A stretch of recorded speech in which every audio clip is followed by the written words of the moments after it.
Oh. We finally made it.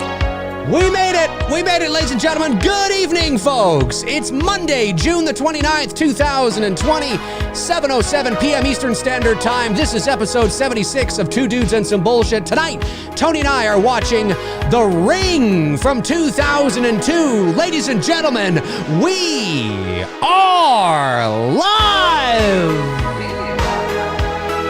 Yes, that's right. It's hard to believe we're already up to 76 episodes, and we're watching The Ring tonight, which of course is the American remake of the 1998 Japanese film Ringu.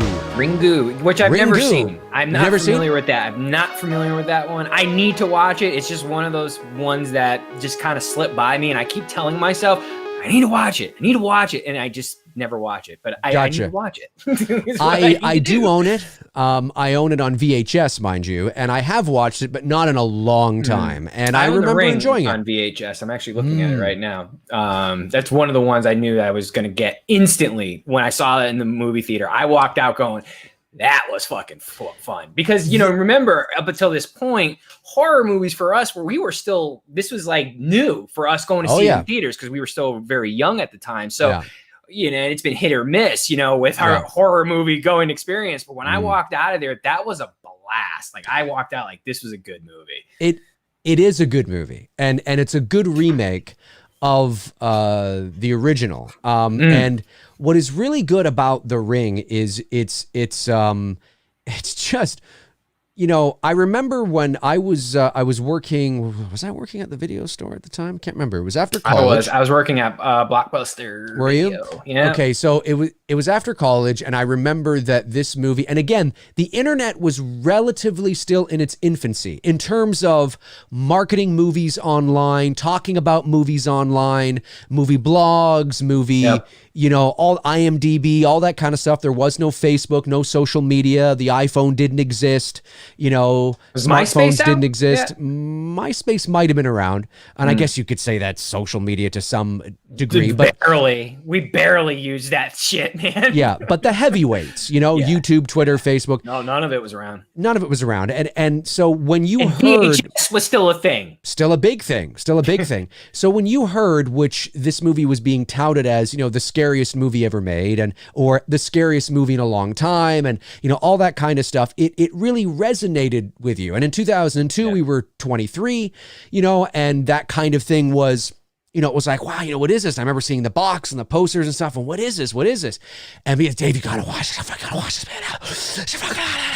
And it was a different kind of horror movie, like you just alluded to, than what we were coming from. I'd never seen anything like this. You know what I mean? Like, this was like fucking cool. I remember seeing Samara for the payoff, which I'll talk about that here in a minute. You know, but seeing that for the first time, I was like, holy shit. And the payoff and the fact that we don't really see her till almost the end of the movie. It's a great slow burn. It's close to one of my favorite slow burns in cinema, because the suspense, the execution of time-lapse photography in this film. Like, I don't know why horror movie directors and creators don't use that. It's such an effective tool. And time-lapse it's so easy to make it creepy and eerie looking, and it's a great transition from scenes. Why it's not used more in horror films, I don't know, but the execution in The Ring and how they used it was fucking beautiful. Some of my favorite cinematography. For sure. This movie is dripping in mood and atmosphere. And what they've done is they've also, the color grade on this movie is they've washed out the colors. Pretty much. And so it's not very it's very sort of, well, and it's a lot of blue. Very blue, but it's dreary, but it makes sense though, because I think in most of this movie it's kind of cloudy and rainy anyway. So you have, you know, there's not a lot of room for warmth and tungsten-y warm sort of sunlight, you know, things like that. It's very washed out, dreary, dead, it fits the tone drab, of the movie. for sure. And it's just eerie. It's so eerie. And I remember when I was watching this movie, and again, this was one of the first movies of its kind for an American audience. You know, now we see these kinds of movies a lot, but and I'm not saying it was the first of its kind, but certainly in 2002, it was one of those first movies that really hit that mark. And again, you know, the internet was still relatively in its infancy in terms of talking about movies online. So it was still, so the mystique of talking about this movie online or in blogs or forums or with your buddies was still very apparent. You know what I mean? It was just creepy. And it was like, dude, you gotta watch this fucking movie, man. It's fucking crazy. You know, and you sit down and you watch this movie and it's just like, what the fuck is this shit? It's creepy. Yeah. It's just the way that it rolls out. And it's like, and I'm not even talking about the 7 days. That is the least creepiest fucking thing in this movie. That is, I'm not saying it's not creepy, but that's the kind of thing that you expect in a Hollywood horror film. Pick up the phone, 7 days. I don't know, anything. I'm your boyfriend now. Whatever, fill in the blank. That kind of shit we see a lot. It's everything else. And Samara coming out of the TV, the least creepiest fucking thing in this movie. You know, that is the least creepiest thing in this movie. I'm not saying it's not creepy. I'm not saying it's not kind of cool. Yeah, I wasn't creeped out. I was like, holy shit, that's cool as fuck. You know what I mean? Like, cool. That was my reaction. Definitely cool. But it's everything that builds up. Samara coming out the TV, by the way. That's what I was saying. That's right. Yeah. But it's everything that builds up to that moment. It's just that it's a great slow burn, and you are put in the same, again, I say this a lot, but it's true. I love these kinds of horror films that put their audiences in the same position as their characters. So you are discovering things at the same time that the characters are. So it's almost like you're with Naomi Watts going on the journey. It's like you're part of the adventure, you know, and it's like, what the fuck is this? And of course, I was freshly removed from my college experience, my paranormal college experience. So I was very much into this kind of thing at that time. So yeah, I mean, it's a great movie. Now, The Ring 2 is dog shit. Anything past this, I only own The Ring. I own the digital and then I own the VHS. That's it. There was no need to go on. And I never saw Rings or whatever it was, the one that takes place on the plane or whatever. Now, I will say this, though. Yeah, Rings on a plane. I will say this, and we'll see if I feel the same way. I remember the last time I watched this, which was about 5 years or so ago. I watched it with my girlfriend. And I remember thinking... There you go. Well, because I'm planning not that it's a spoiler, because I've already talked about it on Instagram. I'm planning a Samara photo shoot. That's right. That's right. And that's been getting closer and closer, and I'm getting super excited to do it. I can't wait to see what you dish out with that. But I remember thinking that I think this movie, the feeling I got the last time I watched it was, I think it should have ended like 10 minutes before it does. And I think when she discovers Samara at the bottom of the well and she's holding her, and then that kind of, somewhere in there, I think it feels like a natural end point, like a natural conclusion. And I know we move on. Of course, there's the coming out of the TV, and I know you get all that, but I don't know. I really think the last time I watched it, I remember thinking, oh, cool. You know, yes, that's definitely an iconic now, you know, kind of. But I don't know. I think you could have ended it 10 minutes before, and I think it still would have been like a fucking amazingly satisfying horror movie. Yeah. But we'll see if I feel the same way or not. So, yeah. It's definitely, in my opinion, if I were to rank, you know, top 10 horror movies from 2000 to 2020, the 2000s. Oh, yeah. It's definitely, 5. For me, it's a top 10er for sure, next to The Conjuring, of just great fucking, great horror movie. And like with the Samara coming out of the TV, what you were about to say there, it's definitely an iconic moment in horror. If you were putting together a list of whatever, top 50, that her coming out the TV for sure would be in there as far as an iconic moment in horror cinema. Yep. Oh, yeah, it's great. It's great stuff. Certainly in modern horror for sure. All right, let's do it. So, folks, we are, I am paused 2 seconds into the movie. The DreamWorks Pictures logo is just starting to come up onto the screen. that's where we are. So hopefully you guys are watching along with us. Let me just read a couple of these super chats here while people get set up. Super chat comes in from Blood Red Skies. Thanks, buddy. Says The Grudge was more gritty. The Ring is beautiful. The first Grudge was fine. Is that the Michelle Gellar one? Sarah Michelle Gellar one. Yeah, I didn't like it nearly as much as I liked The Ring. I didn't like it. That's fine. I did The Ring. Yeah, that's the one where, because I haven't seen that since I think the one and only time I saw it in the theater. That's the one where it's like. Yeah. Okay. Yeah, that one. That's right. Mars0289 sends a super chat. Thanks, buddy. Says the score is yummy. All I ever wanted was you. You have that in quotes. Is that the name? I haven't. Is that a song in the film? I think so, because I just saw. Okay. Like I said, I saw this 2 months ago. Because like I said, I'm just writing ideas down for the shoot, and I think I don't have the soundtrack, so I don't know for sure. Robert Kitzmiller, thanks, buddy, says the acting in the movie is 9 out of 10. Love it. And then Robert Andrew Paul says, "Are you kidding me? Whew. This is fantastic." And then Robert Andrew Paul says, "Good movie, very scary for PG-13 indeed." Oh yeah, for sure. People need to understand that, R is you can have a lot of stuff in a PG-13 movie. I think The Conjuring is PG-13. I think it is. I think it is. Either The Conjuring or Insidious is. Yeah.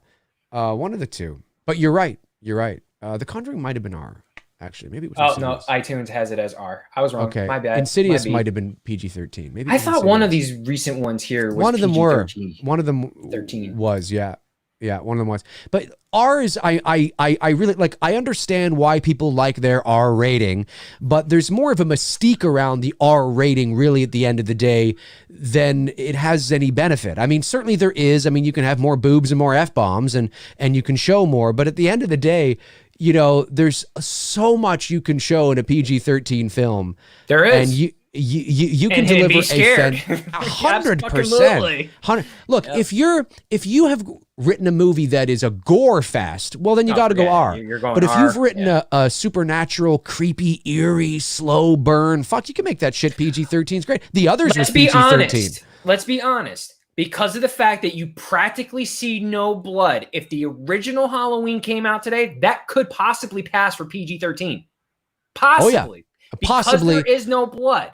Right, but then you got you got the boobs. You got the boobs, that would put it to R. If they didn't do the boob scene, that movie could possibly have passed for a PG-13 That's true. In modern movie. You know what I mean? But people get so hung up on the R rating. They think, well, if it's R, it's going to be better. And it's like, nah, that's no.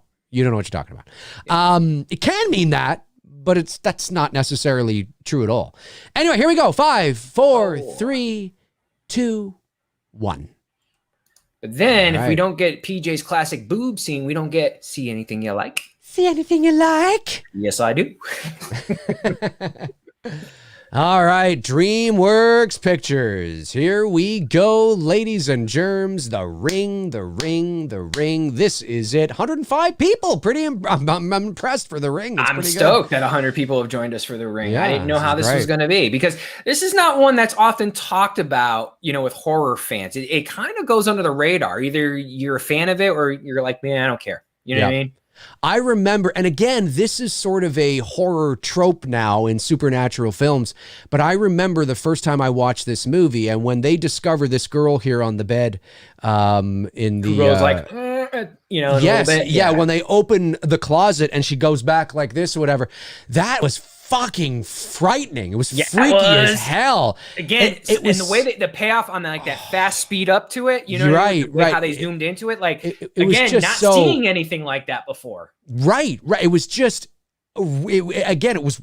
Wow, it was just so uncanny valley. It was very like, it's her, but it's not her. And it's like, what happened to her? It's so weird. I think that's what I like about in the Halloween 2018 movie. There's that death where you just see one of the troopers' necks pulled all the way back or something like that. And you don't see how it got that way. It's just eerie. It's like, what the fuck? Again, it's that, what the hell happened in here? What happened that was so awful that is the end result? Like, what the hell? This poor young teenager, what the hell? I love that stuff. It's just eerie as hell. Love it. I forgot about this opening. Well, then this is a Scary Movie where Pamela Anderson and Jenny McCarthy do the mock opening. I haven't seen that in years. I don't even remember that. Funny. McCarthy starts talking about the sex tape video between Pam and Tommy Lee, because that was like such a huge thing. And then you don't understand. If you were in the 90s as a teenager, the Pam Tommy Lee video was fucking like insanely popular. It was huge. I haven't seen Scary Movie in a long time. I don't know if it was the first Scary Movie where they did that, the parody of this scene, or if it was just one of the sequels. It's at the beginning of one of the sequels. Well, it would have been, or if it was the first one. I believe the first Scary Movie was the year 2000, if I'm not mistaken, I think. So it would have been one of the sequels. One of the sequels, yeah. I think so. Probably the Scary one that Movie followed 3. After this. Okay. There you go. Yeah. And again, as you can see, the color grade on this picture is very flat, very flat color, very washed out. Color grade. Yeah, very washed out.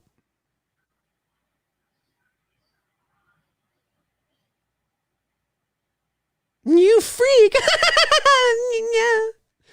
Cat fight. These girls were probably about our age at the time, pretty close. They're probably they look early 20s. Yeah, supposed to be playing high school kids. Yeah. That was still back then when, they were casting early 20-year-olds to play high school kids. Now they're pretty accurate with that, because I think the kids in Halloween, aren't they like late teens? I don't know. I'm not sure. Let me see here. How old? Well, I know Andy Matichak is like 20, 21, 22, early 20s. Yeah. Something like that. But I thought some of the kids that they cast, like the blonde girl who gets killed babysitting, I thought she was a teenager, like late teens. Like the one that gets killed here is 19 in the movie. In the movie, yeah. Okay, so we were what, 23? So close. 23. Yeah. She would have been in high school with us. Freshman. Yeah. Pick it up, it's Billy. It's me, Billy. They do look 20. Yeah, they look older. Girl, I don't know, what can I say? Girls look she's 19. Older. I mean, she's essentially 20. Girls did look older when we were younger than they do today. Kids today definitely look like their age, which is fine. That's what they should look like. But I will say girls that when we went to school, they looked older back in the day. Not in a bad way. They just mature. Right. Scott7 sends a super chat. Thanks, buddy. Says, just finished Life with Jake Gyllenhaal. You guys like? I haven't seen it. I haven't seen either, but great actor. Nightcrawler is a great film. Oh, Nightcrawler's fantastic. Nightcrawler and Donnie Darko. Yeah, that's good too. Yeah. We should do a Donnie Darko night. Yeah, we could do that. That'd be a fun. We do that. It'd be fun to do that in the fall. Yes. Oh, the TV just turned on.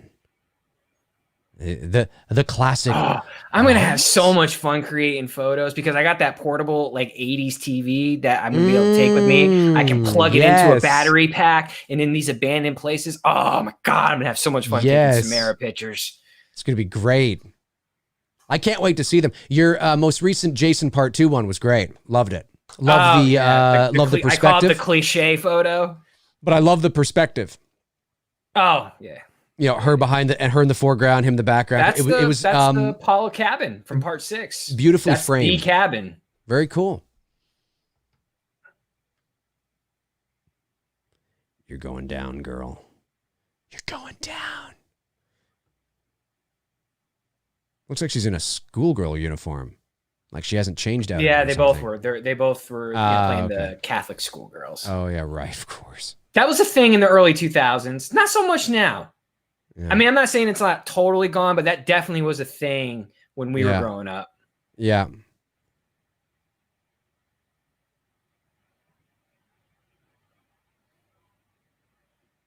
Yeah, this is and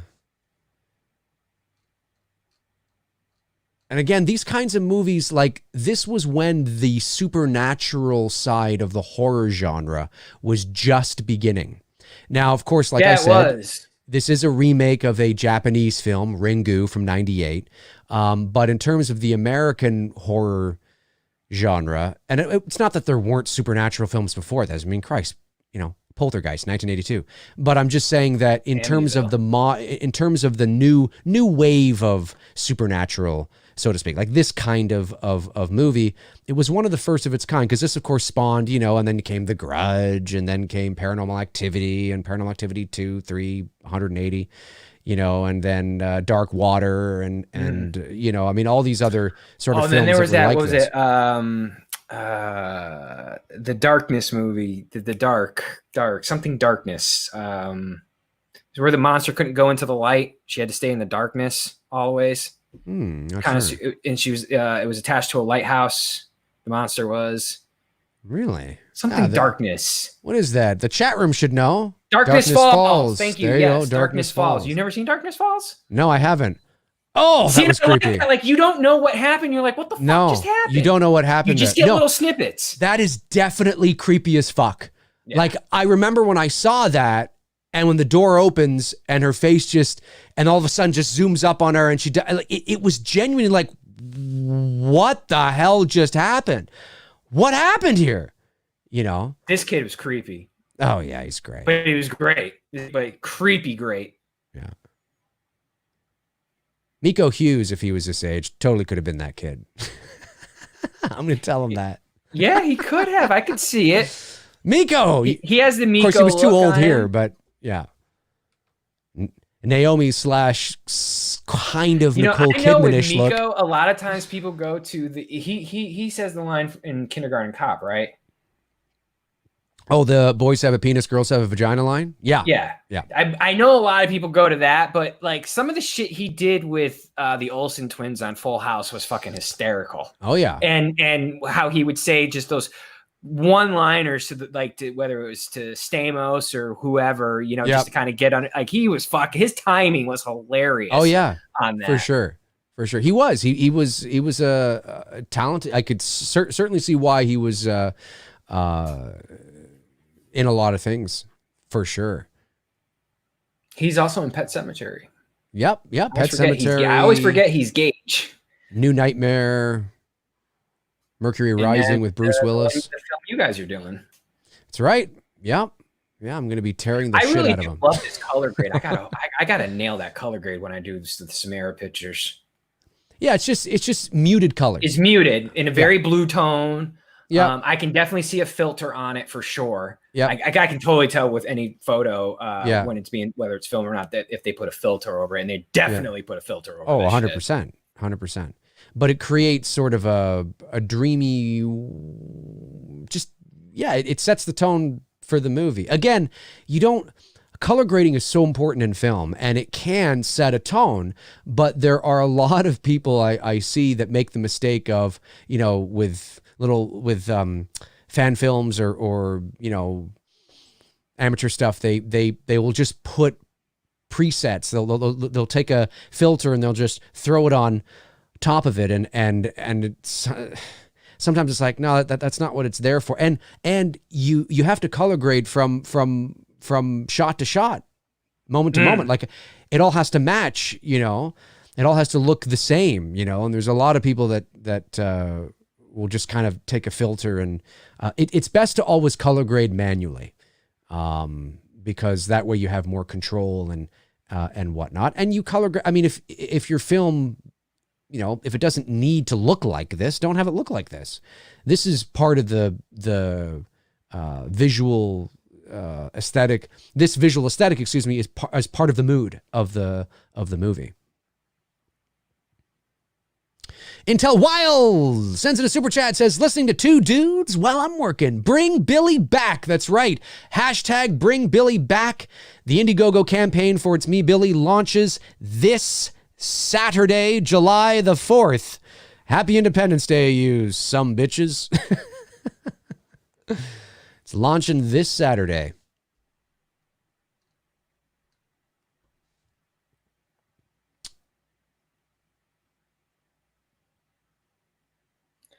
I'm listening. A client reached out to me, so I'm like reading this. And yeah, no problem.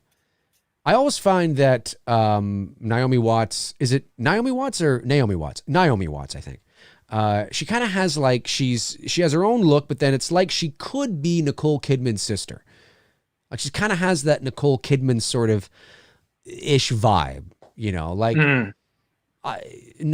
her and Nicole Kidman at this time totally could have played this. You know what Nicole... Sure. You know what Nicole Kidman movie I actually like? And I know it got a lot of backlash at the time because of one particular scene in it. But again, if you think about context, and obviously when they were shooting the scene, there wasn't anything funky going on. And and it's not like they did anything, you know, although I get it, but, you know, I just wish more mature heads would prevail. But there's a movie that Nicole Kidman did in about, I want to say 2004, 5, 6, somewhere in there, called Birth. And it was a really good movie. She loses her husband to a heart attack when he's jogging. And then there's this little boy that comes forward to claim that he's the reincarnation of her husband. And it's got a great soundtrack. Lauren Bacall is in it. And I always really liked that movie. A lot. But there's a scene in it where she's sharing the bathtub with this boy. It's not a sexual scene or anything, but it's because he's supposed to be the reincarnation of her husband.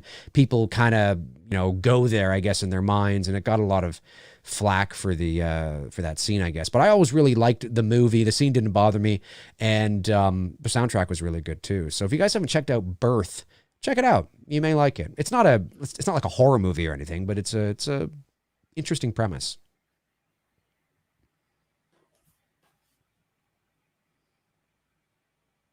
This kid, I'm telling you, this kid, yeah, his haircut too, you know, it's like, you're just a creepy kid, man.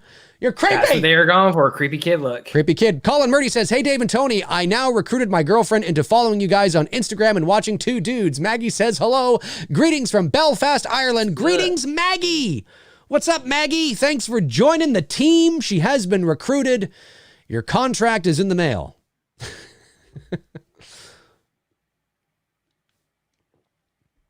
Wayne Gotke sends in a super chat. Thanks very much, buddy. Says, Dave, Tony, how exactly do Samara's victims die? Are her victims' faces the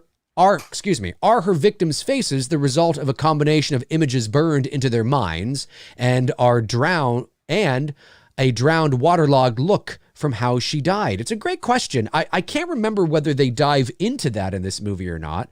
But I always seen it as more of whatever, she's sucking the life out of them. That's what I took it as, that literally the life is being sucked out of them, and that's the result. Yeah, it's almost like, because this movie has a lot to do with water and the well, and water plays a very important role, and we as human beings, we're like 65% water, or, you know, whatever it is. The moisture is sort of being sucked from our body, and we look gaunt and gone and lifeless. It's like, you know what I mean? It's that kind of thing. And then you see all like the blue veins and stuff, and we're just kind of that's how I always interpret it. And if you were to do that and then take it to the supernatural extreme, you can have a real freaky looking fucking thing. So that's kind of how I always saw it, Wayne. But whether it's explained, I'm not sure. But that's what I think is going on there. Is she okay? Is this blonde supposed to be her sister? I think she just knew her. Oh, because they could totally be sisters. I mean, yeah, they were 100%. Maybe they are sisters in the movie. Maybe they are. Are they sisters? And that was her daughter. Oh! Yeah, I think they are sisters. I'm telling you. 1538, 1539. That's the timestamp. Dude, that scene right there. You saw it, right? You saw it. Like, eh. But that scene, oh my God. I remember in the theater, I was like, oh shit. Everybody was like, oh, holy fuck. That's frightening. Like, oh, what was that? What the hell was that? Ah. Creepy as hell, man. Still one of the greatest jump scares of all time. So great. Oh, it's fantastic. It's fantastic. Come on. You don't see much of this anymore. Smoking in movies? Yeah, with actresses and actors. No, that's true. Not much. No, just joints. just weed. Or a big old bowl. Hey, what's his name? He was like on the OC or some shit. I was gonna say, yeah, he moved on. I know he was on Smallville for like an episode, but he went to like the OC, one of those big popular shows from the early 2000s during that run. Frank Riker, Frank the Tank is here. He says, my wife made the same face on her honeymoon. Oh God, I hope your wife doesn't watch the show, Frank. Oh, my man. There that's you the go. doghouse for life. That's not even a doghouse for the night. That's a doghouse for life. Frank will be here all week, ladies and gentlemen. Don't forget to tip your waitress on the way out. Oh, Frank. Oh, that's funny. Yeah, that scene just... Oh, look at her. Oh, look what the fuck happened to her. It's creepy as hell. And that's the house where it happened, right? Like, they're in the house where that happened, I think, right? Yeah. Yeah, see, that's just... Oh, yeah, because he's got that... Oh, I think he's visualizing like what happened. yeah, he's got a He gift. hasn't made the connection yet to Samara because he hasn't seen the video, but you're getting this like sense. Well, I love the framing, the center framing shot, like the cinematography very shining, very Kubrick like. Yeah, it's great. And yeah, he has a gift. I mean, obviously he's able to sort of tap in and see certain things, but yeah, imagine discovering that. Oh my God. Like what? Again, it's not theater of the mind, because if it was theater of the mind, you wouldn't necessarily see that, but it's the theater of the mind in the sense of we don't know what made this that way, like what happened here. And it's just so, again, it's that end result. I'm okay with that. I'm okay with showing the end result of shit. And it's just like, what? How bad was it that is the end result? I always equate it to like a car accident where you see like the car just mangled and totaled in 5,000 pieces, and you're like, how fast were you going? What was the velocity like where that is the end result of your car? Like, what the hell happened? And it's just eerie. I love it. It's great.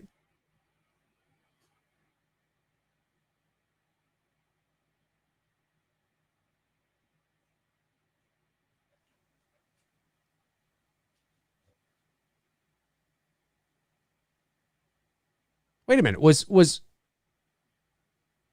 that's her daughter? No, that's not her daughter.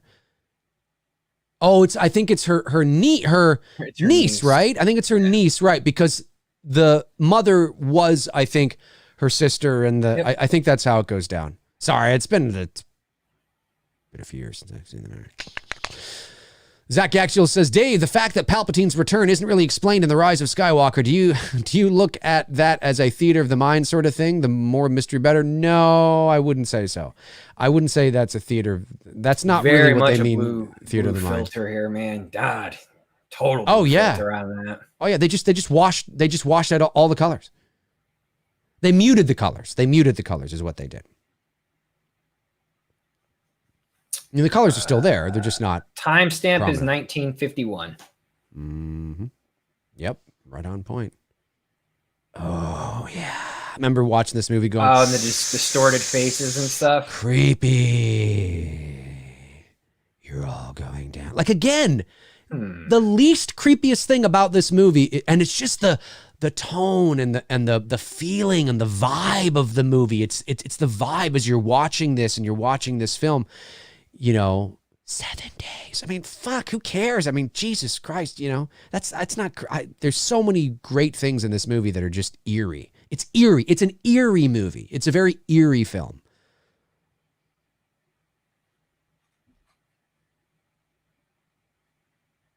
Naomi Watts. She's still acting, right? I haven't seen her in a while. Yeah, I see her pop up here and there.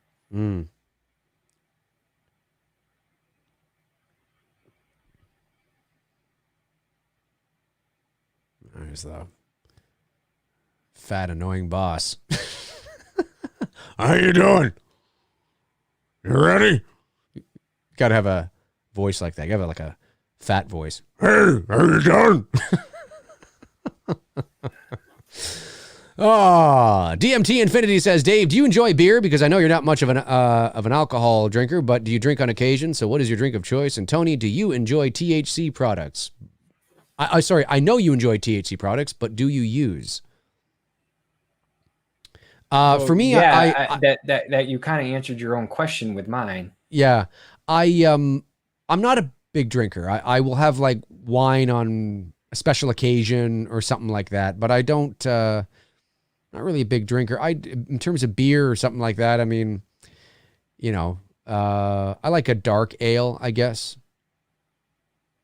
Definitely filming also on cloudy, rainy days, I'm sure was very helpful for them. As far as the grading process goes, it just cuts it down.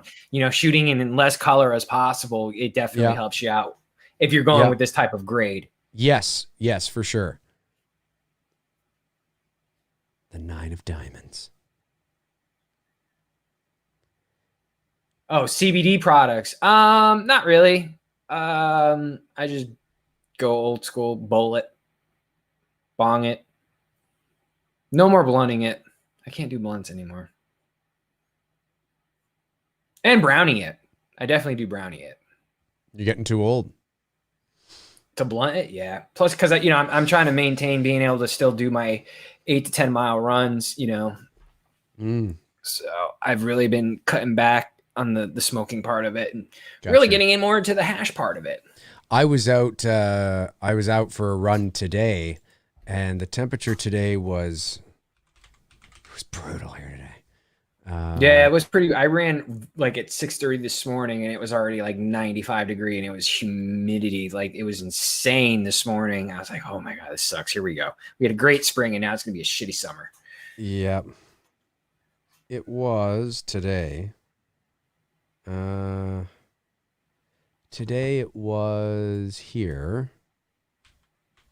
98 here today. It's crazy.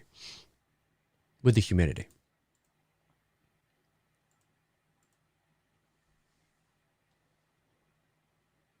Hey. No. That's it. And Naomi Watts does a pretty good American accent. She does. North American accent, I guess, because it kind of includes us up here. And now we're about to see our first execution of time-lapse. Yep. But look at this. Look how drab and dreary and everything looks. Now eerie that is. I mean, imagine being out there. Yeah, it's a great Single shot. tree, time-lapse, the clouds, background move. Oh, it's so time-lapse, okay, and how you can tell in a scene when it's a time-lapse versus a sped-up scene is if the sun is moving, it's hauling ass, that's a time-lapse. Because you can't speed up the stuff. If you're speeding up your film, you have to do it in a time-lapse. That's right.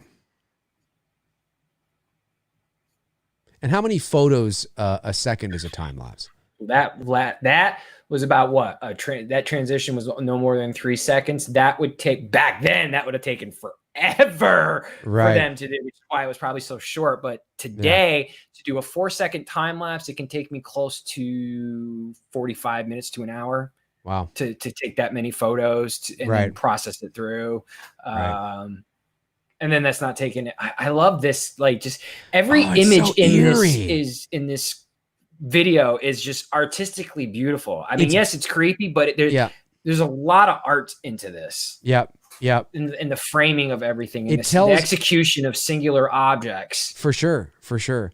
And it tells a story, but you got to admit, I mean, if you put this in your VCR and you were trying to figure out you're like, what is this? It's so creepy. Oh, in the transition from that to like that, like, you know what I mean? Clues. Like, there are tons of clues. Oh yeah. I need to start making videos like this on Instagram. You should, and then hypnonize people and get creepy ring pictures or videos like that shit. I love that, the way she looks back, like as if she knows you're there. Oh, that's good stuff right there. Listen to that low rumble, that bass, and then she goes over the cliff. And then the ladder again, just the art of that, like, you know what I mean, in the shadow, and it's just so beautifully done. Yep. Can you imagine?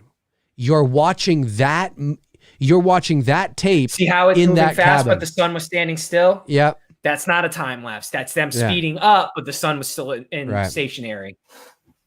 Sorry, I wanted just you to see like how you can tell the difference between a sped up film and a time lapse. Right.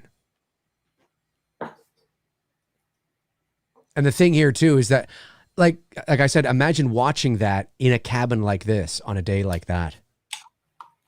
There you go. 7 days. 7 days. Till what? To what? Wouldn't you be like, who is this? What's going on? I'd be like 7 days till I'm getting paid. What's up? Yeah, I would have been like, what's going on? Of course, it's raining. Those are, and whenever you see rain in movies, folks, that's not real rain. It's rain that's actually there, because real rain doesn't pick up. It's too thin. It doesn't pick up very well. So, and you can usually tell when it's rain towers that are creating the rain, because they need a lot of water to have it pick up. That looks like real rain, though, because it is very thin. It could be a combination of both. It could be, yeah. I think this was filmed in Seattle too, right?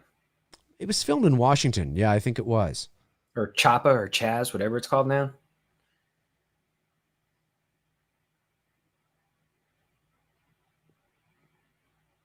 Because that does look like upstate, like in the Cascades of Washington, and I think this is Seattle.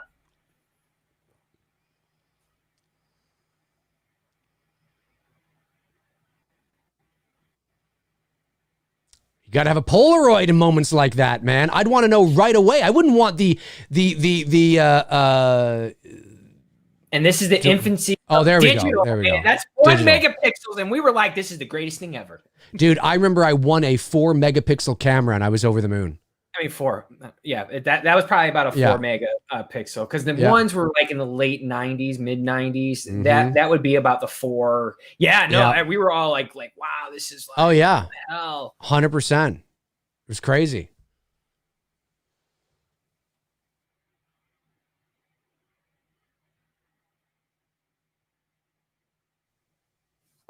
The benefit from my wisdom, I'm going to talk like this, like one of those guys you want to sleep with, you're sleeping with, but we're not really serious because I don't want to get serious. Hair. You want to get serious, but I don't want to get serious. Any guy that sounds like this is a guy that just doesn't want to get serious.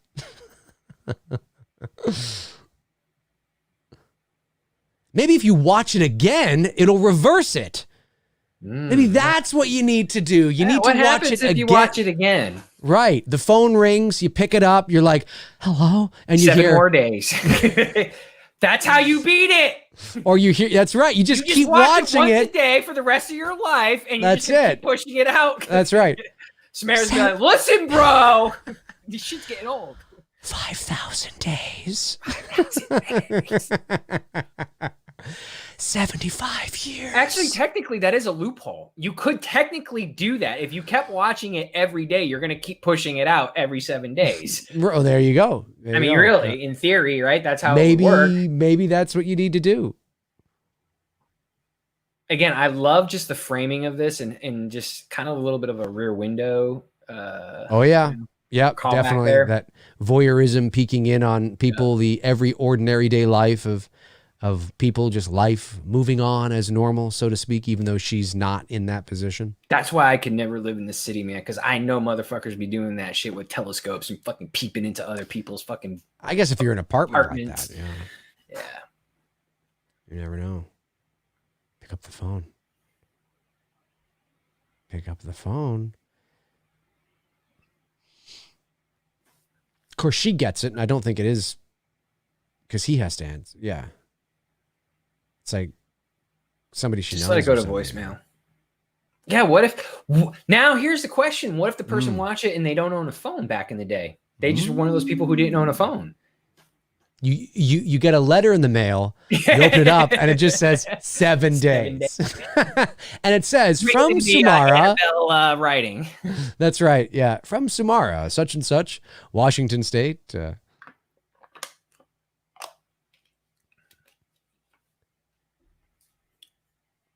Oh, and I'm calling it right now, man. If we don't get a trailer in July, this movie's not coming out this year. What movie? Halloween. Oh, Halloween. Oh, if we don't get a trailer in July, not happening. No, I don't think you're going to get a trailer in July. You don't think we're going to get one? No. Sorry, I was opening up a cookie. A cookie? Protein Opening cookie. up a cookie. The Quest protein cookies. I love these things. Quest protein cookies. I have to look into that. They're good. They're low in sugar, and they taste like chocolate chip cookies. Amazing. Literally, there's like 1 gram of sugar in this. That's awesome. That's awesome stuff. check that out. Oh, I went for a run today in the 98-degree weather, and whoo! I was pacing myself, and I thought I did pretty good. And then about I'd say the last, like, you know, tapped out 15 minutes. I made it, but the last 15 minutes was tough. Oh yeah, yeah. You could really feel myself going down. Hot days are tough to run on. I do agree. And I don't normally do it. I usually do all my running at night. But today I just, I don't know, just went for a run. She's copying the tape. Isn't that how you, wait a minute, that's how you do it, right? You're supposed to copy the tape and that's how you survive, right?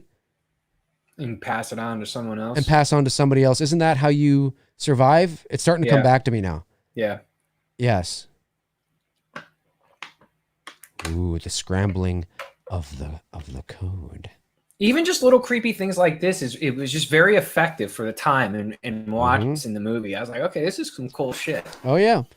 I remember those video editing equipment. That's about what we had in high school.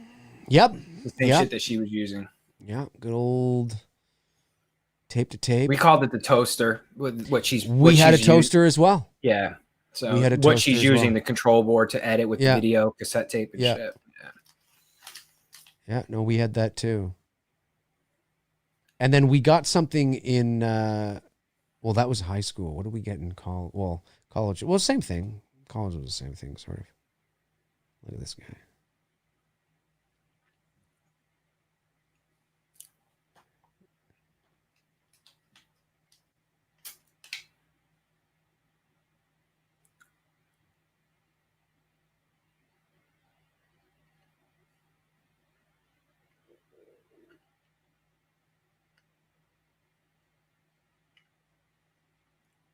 Video Geek Magazine. Nick P was here. The Ring was probably the last well-made horror movie to date. Well, it definitely was one of the top 10 horror films in the last 20 years, but The Conjuring was really good. Insidious was very good. It Follows was really good. Get Out was pretty solid. I didn't have any issues with that. Hereditary, I fucking love. Every time I was just telling you that, dude, every time I watch that movie, I'm like, wow, I just learned something fucking new. Oh, yeah. I love that. Sinister was a good flick. Terrifier was good. Saw was really good. Saw was great. Yep. Oh, it's definitely Paranormal Activity was solid. I know some that's it's debated, but I liked it. The last 20 years for me, this movie would be on a top 10 list. Absolutely. For Hands sure. down, this would be in the top 10. Oh, wait, your video is sort of messing up there. Let me see. It's Samara. It's Samara. That's wild that it's doing that. All right. Oh my God. What is happening with Tony, ladies and gentlemen? Something is going on. That's wild. Let me see if I can, oh my God, that's crazy. Let me see if I can get you back here and oops. Try this again. That's crazy. That's crazy. All right, let me see if I can fix Tony here. 1 second. It's Samara, man. Samara. She's invaded the. She's here with us. She's not messing around. She's not messing around. I'm telling you. Let me see. Hold on. Oh, I see what it's doing. Oh, wait. There you go. I think you're fine now. It's like that was like the old tracking days. Like Dave was fixing the tracking. Folks, for you youngsters who don't know. Yep. VCRs back in the day. You put the tape in and it would be all wonky like that, and we'd have to adjust the tracking to find the sweet spot. I'm telling you, that doesn't usually happen here on the show. Samara is she's on to you. Shit, man. She's on to you. She's like, Tony, you are not doing a photo shoot of me. No, exactly. Okay. Exactly. I'm fucked. Or I'm gonna get the real deal. That's right. The real deal. You're not gonna deal. have someone else dress up. I'm gonna do it. That's it. Dude, you're not getting sex. Move on. Move on. It's the only reason why he's with her. Naomi saying no. No. Darren S., are you talking about Terrence and Phillip, the Canadian where their heads are coming off so thing from South Park? A boot? That's where I learned a boot. A boot? Oh, because Trey Parker and Matt Stone totally overkill that in South Park. Yeah, a boot, oot, and a boot. Yeah, I'm just gonna go. So today I was outside running, and it was really hot outside today. Nobody sounds like that. While you were running with your boots on. Yes, that's right. I had, I was a boot to go out. I was a boot to go outside, but let's see here. Super chat from Scott Mariano. Thank you, buddy. Says, hey guys, I'm a big fan. I really love how this movie sets the tone from the very first shot with the girls in that empty house. I was genuinely creeped out watching this in the theater. You and me both, man. Definitely creepy indeed. Definitely creepy indeed. Another super chat here from Jim Dorsey. Jim, my man, says, would you rather live in sub-freezing temperatures for the rest of your life or 100 degrees and humidity? Iceland.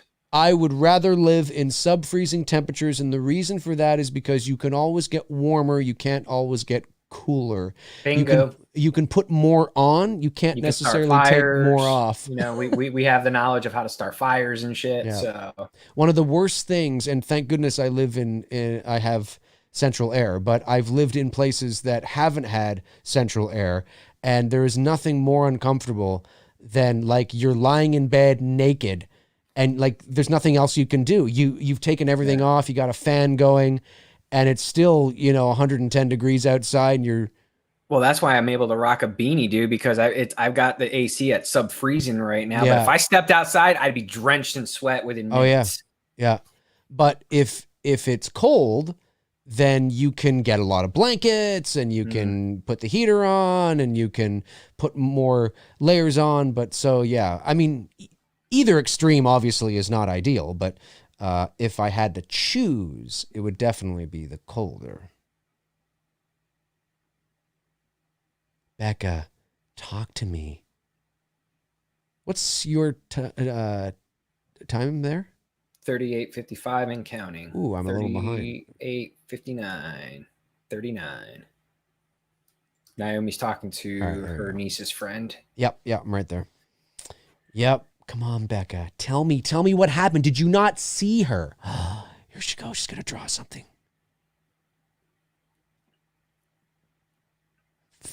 That's a time lapse. You see how the sun is moving slightly? Yep.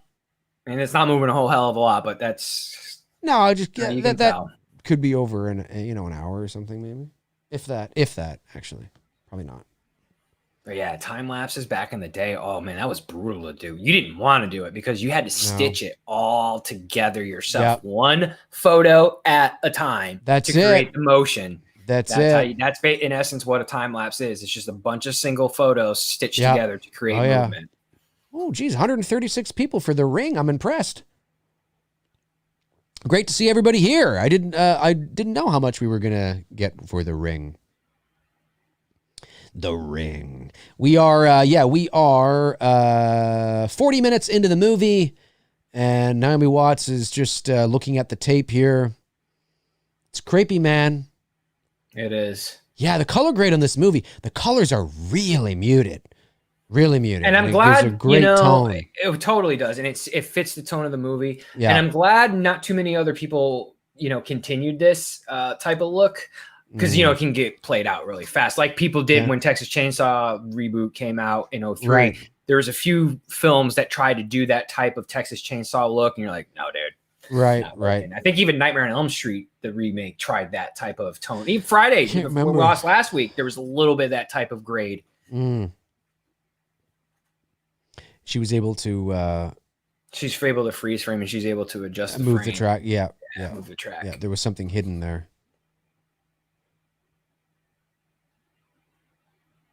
Just moving it back. I love these kinds of things, being able to... I love it how the fly's still moving while it's paused. I know. And it's so fucking cool, man. How's that possible? And then she picks it up, right? Yeah.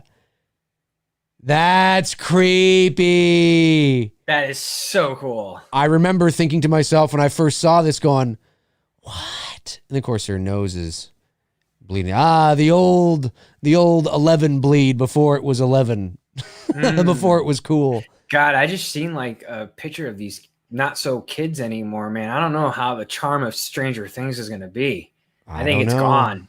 I mean, it's going to become more of a teen drama than it was initially. If they don't end it after season 4, and like you said, it already kind of is there. It is there. I mean, season you 4 see what these kids look like now. I mean, they're high school kids. Oh yeah. They're like graduating high school kids. Graduating high school kids. Yeah. Yeah. No, they've got to, whatever they do with season 4, because I know they got to, I think they got 2 left, right? I think that's where they're 2.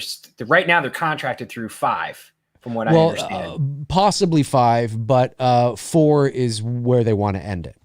It would make sense. It really would. You don't need to go any further. No, you can't because I've said 1,000 times. I mean, it's the charm of the show was the childhood. It was coming of age. Right. It was the coming of age, tapping into the child in all of us, the nostalgia of the 80s and the childhood imagination. Oh my God, the web search of back in the day. I forgot Netscape? About that. Is that Netscape? Is that Netscape? I think it is. Oh my God. I remember Netscape. I remember that. And I remember just like, I hate this sucks. And not like computers and web search like that, like were so boring to do. It really was. You know what I mean? That's a creepy woman, man. I mean, we had the abilities for some of this stuff, but it was really boring. Like you all don't understand. We didn't give 2 shits about being on the internet. No. Like literally. It's amazing how it's different now. Mm-hmm.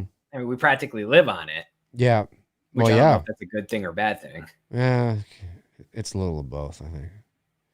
But yeah, no, Stranger Things, 4 ended after 4, and I think it would be cool if Hopper is still dead, but somehow they add like a time thing in there, and him from the past is somehow tapping into the present. Like, that'd be interesting. Because didn't he spend time in Russia or something at one point? Or I can't remember, but I can't remember. But anyway, I think that would be cool so that it still preserves his sacrifice. I mean, he still sacrificed himself to save everybody, but I don't know. I'd be okay if that was the end of it. If season 3 was the end of it, really. Same here. Because really, how how many more monsters are these kids going to face? That's what I'm just saying. Like, get the fuck out of Hawkins. Move out of there. Well, they did. You were really done at 2. I mean, really. You were really done at 2. 3, I was like, all right. You brought in the mall factor, so that was cool. Yeah. But really, I mean, where else are you going to go with it? Well, they're going to just keep upping the ante. Upping the ante. Crazy stuff, man. Chastity Smith says, I must be like most kids these days where I can't be scared. I'm watching this and unfazed by it. Cool acting, but not scared at all. Well, I mean, it depends, right? I mean, it depends on the what you yourself define as scared versus right. I mean, I bet people who don't think The Exorcist is scary at all. Oh yeah, for sure. Well, watching it, it's about watching a lot of, again, it's about watching movies in their context too. You know, I say that a lot. And Halloween is not, you watch Halloween. I mean, it's it's dated. It's not, but it's just so beautifully filmed that you just appreciate it. Absolutely. And it's like cracking open that vintage wine that you love, and you just crack it open. Anytime you pop on Halloween, it's a great ride and it goes down smooth. Yeah. Yeah, I love the way she's talking. And I like it how everybody's face is normal and his is all distorted. That's right. I loved that. When I first saw this, I loved it. It's very creepy and eerie. But no, I mean, creepy how I glitched out though. When you think it is, it's very weird. Definitely. I'm sleeping with one eye open tonight. Yeah. But Chastity, I mean, it's really all about, I mean, there could be a number of reasons why you don't necessarily find the movie, it depends, right? It depends on what your taste is, what kind of horror you like. I mean, I don't know. I don't know you, so I can't really speak to it. But it also could be it could be because these types of horror movies are a dime a dozen now, and you could be desensitized to it. Desensitized to it. So, I mean, and that does happen. If you don't think it happens and you don't think it happens to you, it does happen. And it happens to most all of us who are exposed to a certain style or a certain subgenre a lot. And, this genre is in trouble, man. This genre is in big time trouble. Depending on how, this whole like PC thing and how far it goes. Yeah. And what's going to be acceptable and not offensive to people to watch on screen in the future. This genre is in serious trouble. Yeah, a lot of movies are. But I would say in regards to this, I would say that, like, again, when it came out, it was fresh, it was new. We hadn't, I mean, it's not that supernatural films weren't around, but this movie was very eerie and weird and creepy. And it was a weird type of scare, like, it made you think afterwards, yeah. And it was uncomfortable. It's an eerie movie. It's not scary in the ways that like uncomfortable is I like that. It definitely can make you feel uncomfortable. It's uncomfortable. It's just eerie. But again, these kinds of movies are a dime a dozen. With the hair coming out, like, to me, like, it's like, oh. Yeah. That's an uncomfortable. It's not like a scare. It's not grossed out. It's just, It's just makes you uncomfortable. Yeah. Because she's going to pull something and you can almost feel it coming out of your own throat as she does this. Oh, I forgot about this scene. That's right. That's what I mean. This isn't like a scare. It's just an uncomfortable. And I like this. It's like a Clockwork Orange, Clockwork Orange makes you feel uncomfortable with certain scenes. Right. It's a very strange and eerie film. Can you imagine? And it's the phone starts dripping water. Yeah. Southpaw 82, $5 super chat. Hey Dave, hey Tony, hey Dave. If Halloween Kills is pushed back, when does it come out? October 21. I don't want to see it in January, February, or March. That is a good question because, again, I would agree with that, but unfortunately there is a business side to it, and Blumhouse invested into this project and they need to get their money back. That's just how it works. But I do agree. Yeah, I say it's October. Oh yeah, this is the first time we see Samara. I forgot. That is the first time you see Samara. I always forget about that scene. And I loved it. Very simple. Because now you're like, who the fuck is this chick? If you're seeing it for the first time. Yeah, that's right. Yeah, if Halloween doesn't come out this year, I say it's getting pushed to next year. That's next October. Yeah. Yep. I mean, that's what I would want, but we don't write the checks. mean, you might as well. Does Blumhouse have this? No, Universal has the say. Universal is the distributor. Yeah, it's not up to Blumhouse. So Blum doesn't even have a say in it. So really, we gotta hope Universal doesn't pull a bullshit business move and just wait a year. Yeah, but Blumhouse is the production company, so Blumhouse would, if they had the full rights, they would totally hold off on it for a year. I think so too. And you know what I like about this scene? With her screaming no, there's no music. It's all ambient. There isn't. There's no sound. Yeah, I agree. It's just ambient, and I love that. Yeah, it was really good. And slow music. And I love how you just see Samara, just because you didn't see this before, but at that final shot, you see just the top of her head in the well, just before it cuts to snow. So that and snow, kids. That's shh on a TV. That's called snow. You don't get that anymore on the new televisions, or new televisions. They're not new anymore, but Rachel, you okay? What the fuck are you yelling at me for?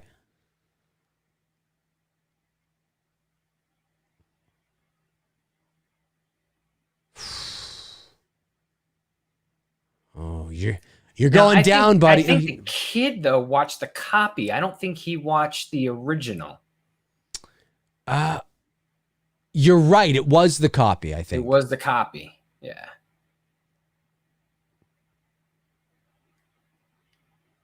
Beautiful time lapse. Look at that silhouette tree. It is so fucking beautiful. It's great. And I think that was the first time there we find out that that's their... Is that their kid? Yeah, I think we find out it's their kid. Yeah. Honestly, I didn't need that. I really didn't. No. You know what I mean? They didn't need to pull that twist in there. It was not necessary. I mean, it doesn't change the movie at all, but I'm just saying it was something that I just was like, you didn't need that for the arc. Yeah, it's true.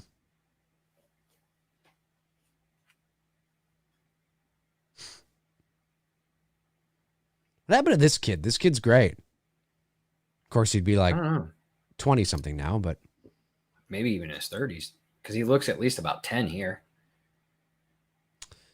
Yeah, well, yeah, it'd be 28, I guess, if he's 10 here. You're right. It's got to be close to 30. Close to 30, yeah. I'd say he's about 10, 11. That would be about right. You're a shitty father, buddy. Fucking son of a bitch. Goddamn son of a bitch. And again, it's raining again, keeping that mood there. But yeah, it was one of those movies that was, it was just, it's the premise. It's not the 7 day. It's the puzzle within the mystery. That's what it is. It's the puzzle. Right time, it's the tape. Because we had never seen anything like this in horror. You know what I mean? I know it came out in Japan first, but I'm saying here in the States, we had not seen anything like this. This was like, whoa, okay. Yeah, very, very weird. It's the whole idea of there's a puzzle that needs to be. It's a very creepy and eerie puzzle that needs to be decoded, and to watch this woman go through this journey of decoding this very eerie and creepy puzzle via a videotape where people have died and whatever it is has sucked the life out of them, and we don't know what that is. We don't know how that comes to be. And when you take a photo of yourself, all of a sudden your face is all warped. It's just a very eerie puzzle. It's an eerie, creepy premise. You know, it's not, and that's really what kept me watching. I was like, and then of course you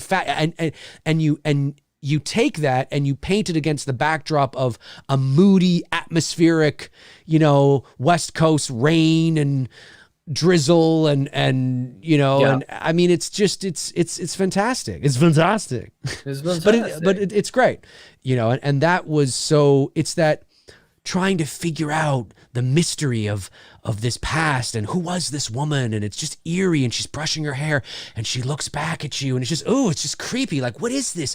What does it all mean? There's a story there and it seems incoherent and just sort of jammed together, but there is a puzzle to be decoded. But on its own, just watching it, the way that it's executed, and you know, and watching it in a cabin that looks like that in the middle of the wood, not in the middle of the woods, but you know, up at this place on a day like that, with a tree on a fucking hill all by itself and the clouds moving by. I mean, it's everything. It's an eerie movie.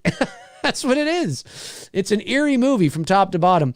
And it has nothing to do with 7 days or coming out of a television. That's cool. It's great. But there's so much more juicy going on in this movie. God, I think that's the first time we have a little bit of sun here. So great.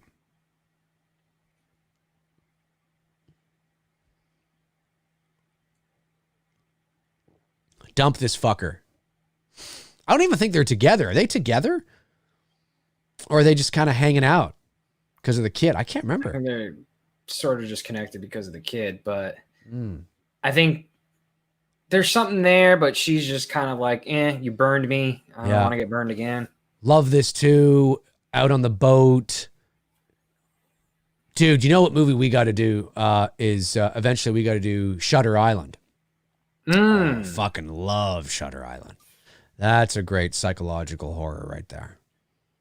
A lot of different layers and a lot of great mood in that movie. That's about as horror as I can see DiCaprio going. I can't see him going too far into the genre, but into that psychological type horror, yeah. Yeah, sure. I think DiCaprio, because of the kind of actor he is, and I don't, you know, again, if he, you know, once he's older, been there, done that, you know, he's in his 60s or something. I mean, maybe he might consider doing a Ring style type movie. I could see him doing something like this. But there would have to be something, there'd have to be something of meat there to attract him to the project, you know. But it's a great movie.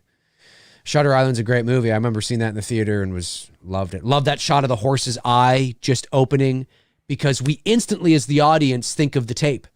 You know what I mean? You think of the tape instantly because it was just for a couple of seconds. You saw a horse's eye in that tape, but it's framed the exact same way. It's all in the framing. like here as well. It's all in the framing. Not only that, I love how disturbed they get the horse. And that really helps the scene because the horse knows something's wrong and it's freaking him out. And animals always have that instinct. 100%. Yeah. And I love how they did this. He's fucking this. going crazier.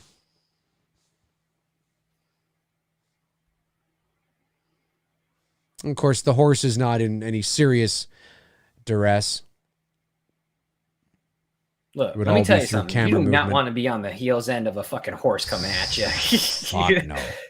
Oh my God. Like a Clydesdale too or something crazy like that? Looks like a black stallion. It does look like a black stallion. Oh, talk about call back to my childhood. The black stallion. Are you kidding me? Horses are so beautiful. They're so beautiful. They're such beautiful animals. I think the horse goes over the edge here too. I think so. Yeah. Yeah. Again, I'm, you know, the horse is okay. I'm sure.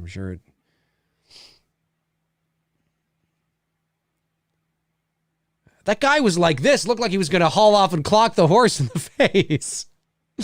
That's funny. Horse is coming right after Naomi Watts. Yeah. Like, bitch. He's coming. He's coming. Move out of the way.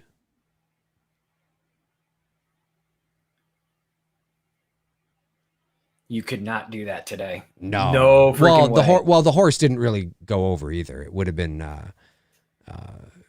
it's no way you could do that today. CG for sure. Oh, for sure it's CG. Yeah. There's no fucking way. Yeah, somebody would be very upset and go, but it's CG. There really is no horse. Doesn't matter. It doesn't matter, McRae. It doesn't matter because I'm offended. I'm offended. I think it was that little girl's horse. It might have been. Yeah, it might have been. And then the red and the water and the blood and stuff. Yeah. It's great.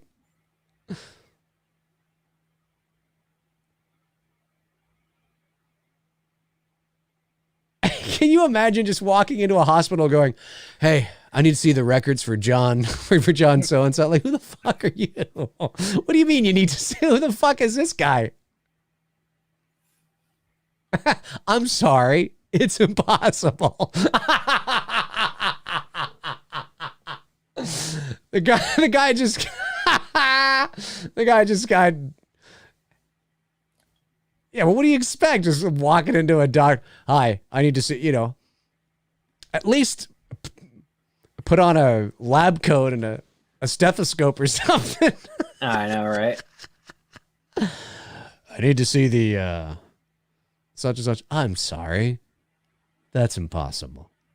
Super chat from Blood Red Sky says multiple horses were used. One was trained to fall over the boat, landing on a soft area, and a blue screen was used. I think I remember correctly. Oh, okay. Cool. I thought interesting. I'll have to look into that. It looked a little CG-ish when the horse was in the water there going by the boat, which could very well have been the compositing with the blue screen. So the horse may have been real, but it just might have been a this is a real location. Blending I issue. The location of this. It's beautiful. Absolutely gorgeous. But it's off there on the in Washington, on the coastline there, and I forget the name of it. I have to look it up. Yeah, it's stunning. Look at the cinematography; it's just gorgeous. I could totally live in a place like that, a little fucking remote island. Yeah, there's nobody around. Me too. Fuck yeah. And the older I get, the more I could. Shit, I'm like telling you, dude. I'm gonna build that house and out in the middle of the fucking country. Yeah. You know what I'm gonna do? I'm gonna build the Myers house. Yes, I know there's one in Carolina. That's what I'm building. I'm gonna build the Myers house and the Elm Street house right beside each other, so they're neighbors. And so you have two mortgages. Yes, exactly. Well, no, it's outright. I bought it outright. I built it, so I own it. I would just have to pay the. Gotcha. I just have to pay the. Telling you, man. Once I get the interior blueprints for the Myers house, I'm building it. Huh? Seriously, I am building the Myers house, guys, or a replica of the Myers house. Life size? Out in the middle of nowhere. Life size? Yeah. That's the design that I want to do, because I don't know, dude. The city is just it's getting weird here. It's just very, very unsettling. Is the only thing I can describe, and it's just got to a point where I don't need to get caught in any dumb shit for any dumb reasons, and I don't need that. Plenty of country and plenty of land. I like him as an actor. He's really good. Very good. Very believable. He was great in the Bourne movie. Yeah. The leader of not leader. He's he was in a movie I just watched here recently. And it was a 90s movie. Shit. I had like a 90s binge watch over the weekend of action films. I've seen him in a bunch of stuff. Damn it. I just watched the fucking movie and I'm drawing a blank. I watched Speed. I watched The Rock, Con Air. What else did I watch? Twisted. Edwin A. Sordo says, Dave, can you get a mood atmosphere tattoo? Tony, can you get a we don't get that anymore tattoo? I'll think about it. Was he? No, he wasn't in an Executive Decision, but I did watch that. Executive Decision. I love Executive Decision. I love Executive Decision. Kurt Russell, man. Such a 90s movie, man. I saw that in the theater with man, Bruce. Where you can make these over-the-top, unbelievable films, but we loved it anyway. I loved it. Oh, yeah. I love Executive. Oh, there's the mirror. See, I wouldn't have done that. It's things like that. When she looks at the mirror, right? She sees it. There's a quick cut to Anna or whatever her name is at the mirror, doing the thing. And I don't think that's needed. It's like, no, I think it's stronger when you just show her see the mirror. We see her seeing the mirror and we just see her reaction to it. Like we know she's thinking, oh my God, there it is. And we know, just like we knew that the horse's eye, right? Not that that was the horse, but I'm just saying that she was on the right track, essentially. Same thing. I wouldn't have, it doesn't ruin anything. It's still creepy to see all of a sudden that little insert shot of, her with the hair and, and the mirror, but it's not necessary. I think it might even be a little creepier without it, just a little bit, because we have to, it's one thing I wish, and again, it's not that every filmmaker approaches a movie like this, but I do sometimes wish that filmmakers would, allow their audience to, understand that, of course, there's a lot of, people get it, treat your audience as intelligent people, although there's a lot of not intelligent people out there, but I'm just saying, I don't have a daughter. What? Oh, you have a daughter. And you know what's crazy too is what's great about this movie is that although Samara, whatever, is sort of seeking revenge. I mean, that really is what this is all about here in a way. It's really a tragic story, isn't it? Like it's a tragic story, really. And by the end of the movie, you almost feel, I think that's what it was. I think at the end of the movie, when she is holding Samara at the bottom of the well, and it changes to the actual body of her and not just the skeleton, you feel a sense of release and a sense of sort of, I don't know, I feel satisfaction, like she's at peace. Yeah. And I don't think you needed the extra with her coming out of the TV. It's great, it's iconic, but it's not just a horror movie, it's a tragic story. And, you almost feel in some sort of weird way empathetic, for her. Not that it doesn't matter what you go through in life. There's no justification for taking it out on other people that had nothing to do with it. But certainly there's a little bit of a kind of a, sad. It's a tragic story in a lot of ways. And when you have the last remaining 10 minutes of the movie where she's just a monster, and I was like, oh, I don't know. I don't know if I want her just a monster, You know, I think it's kind of cool that there's something else going on there. There's a different layer there. Again, unless I'm forgetting how the movie ends here, but I think that is it. I think the whole TV thing, because it's at this guy, she comes out of the TV at Noah, and I think that's at the very end, isn't it? At the very end, after things sort of wrap up a bit, I think. We'll find out. Intel Wild sends a super chat, says, at the end of the day, we raising $50K. See what I did there, Dave? I saw what you did there, man. Dude, if we can raise $50K, you will definitely get It's Me, Billy. No questions asked. I don't know if we're going to, but my fingers are crossed, man. My fingers are crossed. The Indiegogo campaign launches Saturday, and we'll see, man. We'll see what happens. We'll see what happens.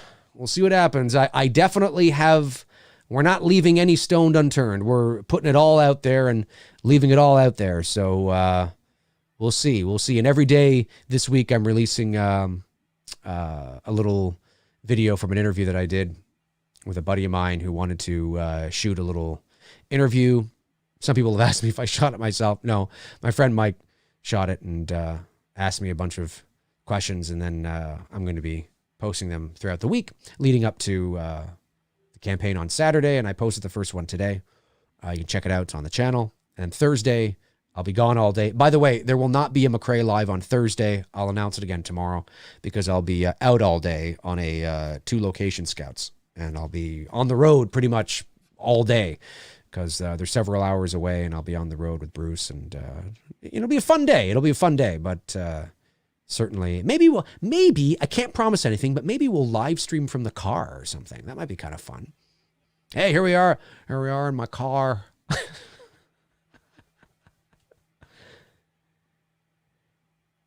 See, I don't know. There's a tragedy around this. There's a tragic story here. It's not just a horror movie. It's not just creepy. There's a tragedy around this. And I like that. It makes it more mature. It adds a different layer that makes it more mature and more, like not just any other sort of thing, Yeah. I like that. I like that aspect of this first movie. Yeah, because to this point, our really is the only scene we have with Samara is that one moment where she touches Naomi Watts' forearm. Right. And that's it. I mean, that's it. For this type of movie and to have a villain that you don't even know if she's a villain. You don't know what's going on at this point. So obviously the payoff at the end, then you know she's the villain, but it's really well done. Oh, it is. It is. And she's a villain, but it's a tragic, like she's a little girl. She was a little girl that should not have been abused like that. That should not have been murdered and killed like that. She was a little girl. Again, that doesn't justify what she's doing to people that had nothing to do with it, right? That doesn't mean that that's okay. But there's a sadness to the story, which I really like. And I would have been okay with it ending, like I said, 10 minutes before it did. I would have felt completely satisfied. You may not get that iconic television thing. That's the one thing, you lose that. So I'm just trying to think, is there a way you could have?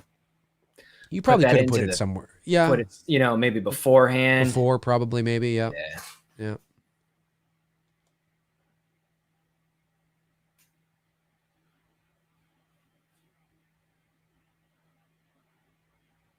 Oh, she knows who she's talking about. Great performance.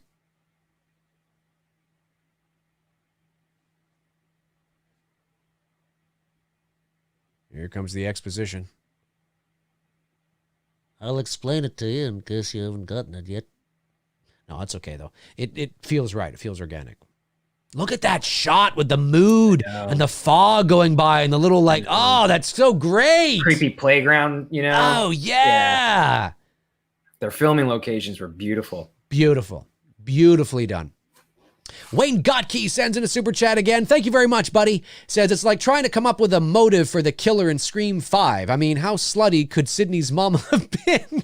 Just how for real could Sydney have pissed off? Well, that's why I'm saying, like, the first Scream and the last Scream, Scream 4 make a lot of sense. You know, jealous, you know, family member because, you know, your cousin's getting all this notoriety. Like, that makes sense totally from the story.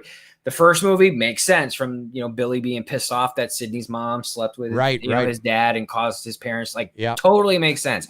But like when 2 and 3 happen, you're like, yeah, like, man, fucking Cindy's mom all of a sudden ain't looking so sunshine and rainbows here, man. You know what I mean? It's very true. It's very, very true.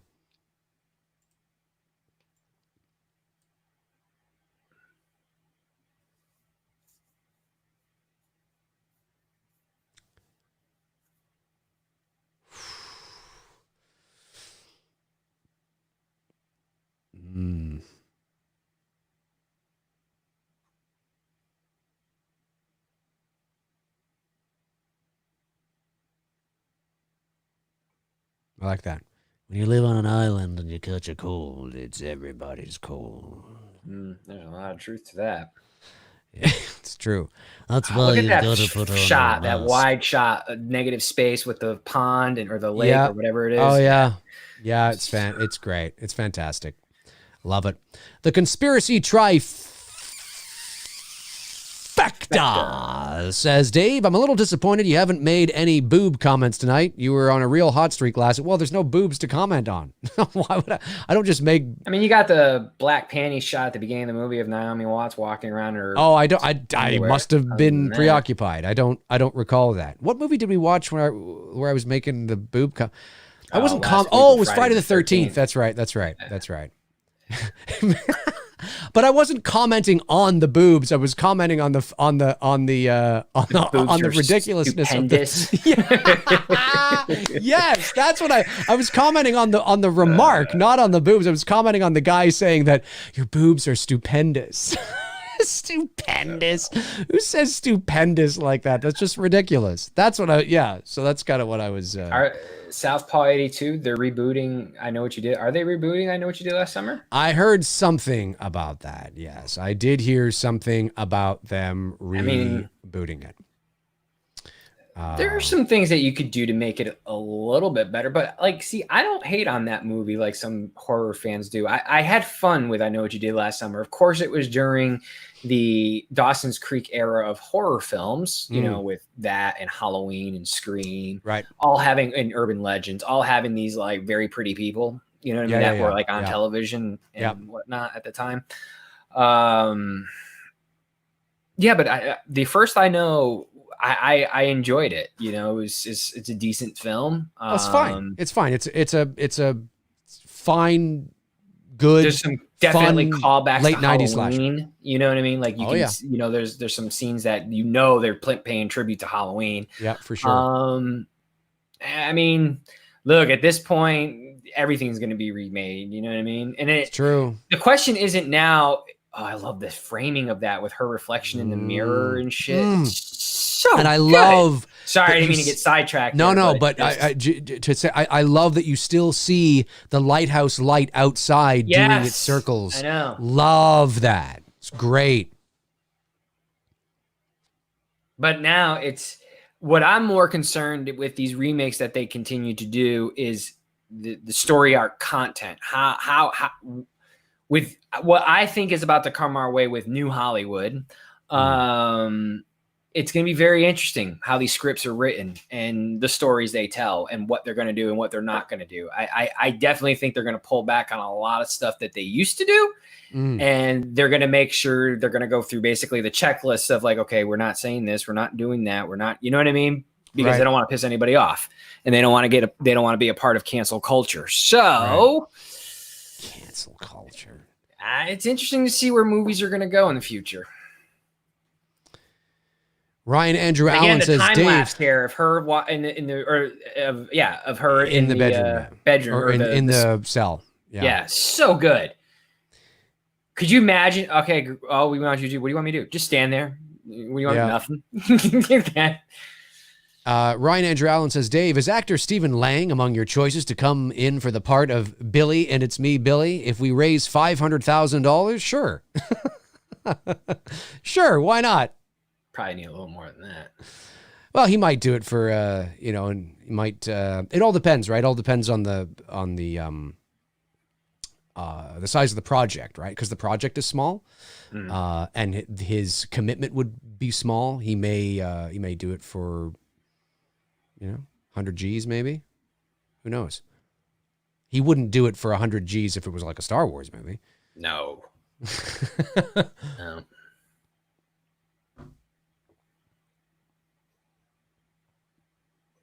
See, there's such a tragedy here. It's sad in a lot of ways. I remember watching this for the very first time. You start to feel bad for Samara, but then at the same time,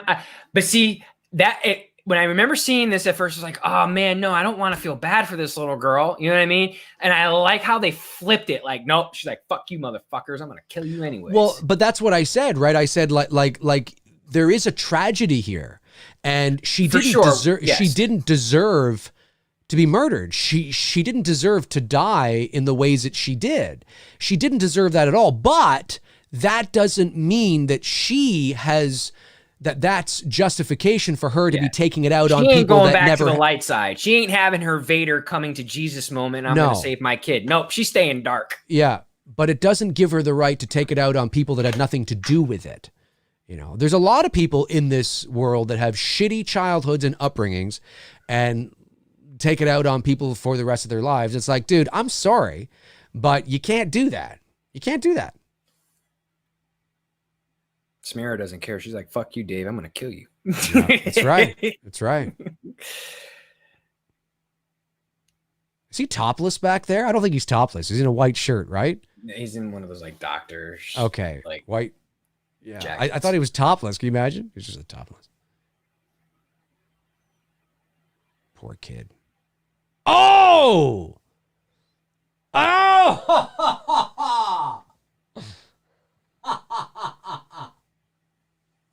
Todd Fayer sends in a very generous super chat. Thank you, Todd. It says, if David Gordon Green had directed The Ring, he would have acted that up like in H-18 because he is not a horror director. He is a good comedy director, but a horror movie, yuckers. Okay, Todd, we know you're extremely opinionated on your distaste for David Gordon Green and Halloween 2018. It's very true. Thank you for the super chat, my man. The one thing I can say about I will say this, even though I do not like the 2018 Halloween movie, I will say I could see what David Gordon Green was attempting to do. I just wish he had executed it different. I saw what he was trying to do, but I think he just kept going back to that comfort zone a little bit too much, and that's what kept taking me out of the film. So I am very hopeful, and fingers are crossed with Halloween Kills that we are going to get away from the callbacks and we're going to get something new.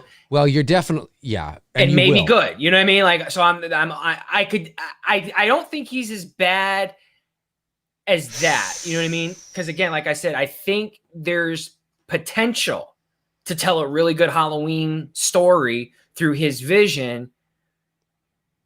As long as he isn't afraid to go balls to the wall and cave to the studios for wanting, like, oh, we need this scene in there. We need Michael driving a car again, or we need another bathroom death scene. You know what I mean? Like, shit like that. Yep. If he doesn't allow shit like that to happen, I'm hoping this death here of the old guy there was epic. That was just epic. That was great. Death. Suicide turns on. It's great stuff. Love it.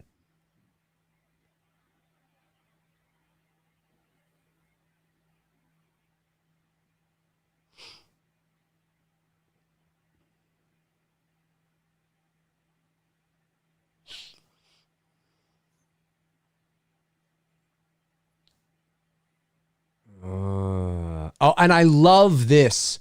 When she goes into the barn and she sees the ladder, and then she starts climbing up, and she comes to where Samara was kept, and where she lived, and you see her little bed, and there's a sadness. There's all the little hints that were in the video. She's starting to see now. Right, exactly. But I'm telling you, like, if this was me and I came across this, and I climbed up there and I got to the top and I just saw this, this bed and this little life that it's just like, man, it break my heart. Like, and again, it's no justification to be murdering people that had nothing to do with it, but I do like this layer to the story. It's a nice, it's good. Gives a little more meat on the bone.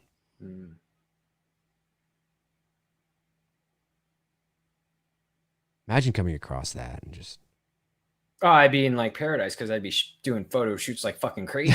If I came across that in an abandoned house, are you fucking kidding me? Yeah. That's a fucking gold mine. Yeah, it is. Look at that bed too. Look at the rust and the old school bed and the TV with all the dust on it and stuff. I love it. You really get the sense that, she hasn't been up there in I don't know, 10 years, 5 years, 10 years, early 90s maybe. If this is supposed to be like present day 2002.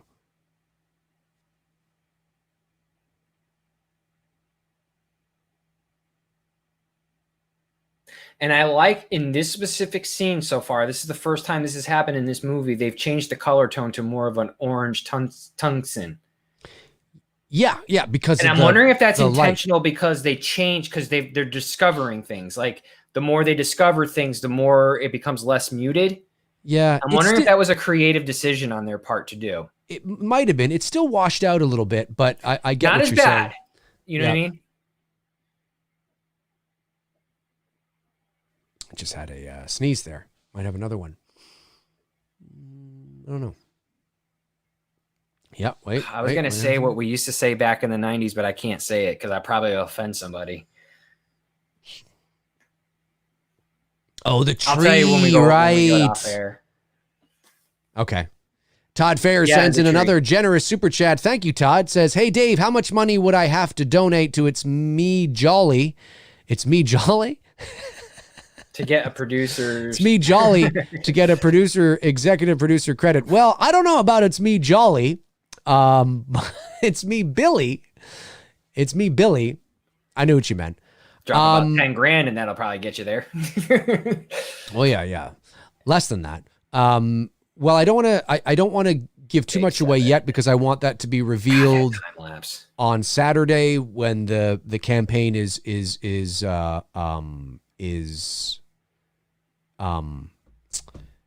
launched.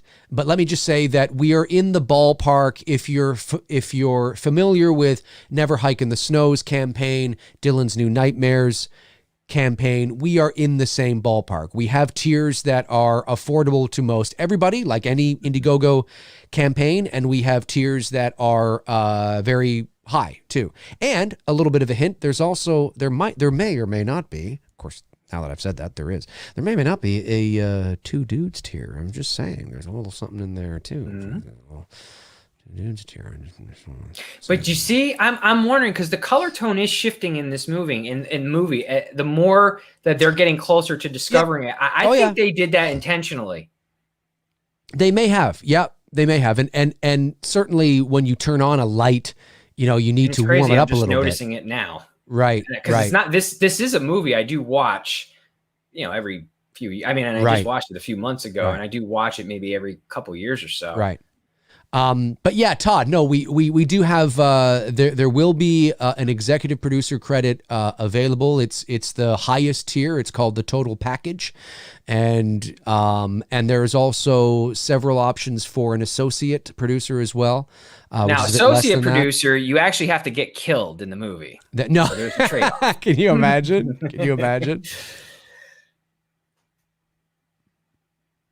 It's important when anybody is applying to any of the tiers, especially the higher tiers. If you're somebody who has deep pockets and wants to do that, which is amazing. You don't have to do that. It's very important to read everything so you understand how it all works. And at the end of the day, folks, it's not about, listen, if somebody comes along and wants to, who has deep pockets and wants to help with one of the higher tiers, obviously that is amazing. But at the end of the day, a lot of these, campaigns are funded by a lot of people purchasing the smaller tiers, right? If 1,500 people, although that is a lot, but if 1,000 people can all buy, a Blu-ray, I mean, we're almost there. You know what I mean? So it's more about a lot of people going after the smaller tiers than it is hoping somebody comes along and drops a huge sum, one of the higher tiers. But nonetheless, we'll see what happens. I don't know. I really don't know how well we're going to do, but hopefully people will be excited about it, because we're just really excited to hopefully be able to bring this to life. I'm stoked. I can't wait. Yeah, it's cool stuff, man. I should, you know what? After the, maybe after the show, I'll show you the Indiegogo teaser. I'll show it to you. No. I don't want to be spoiled. No, you don't want to? Okay. No. Okay. I want to wait till Saturday. Everyone else sees it. So I'm good. All right. And again, the Indiegogo teaser, folks, it's a teaser trailer specifically for the campaign. It's not a teaser with footage from the movie, because obviously we haven't shot the movie. So I just want people to understand that. There is footage, like you will see some things, but it is the epitome of a teaser for the campaign. It's to get people excited.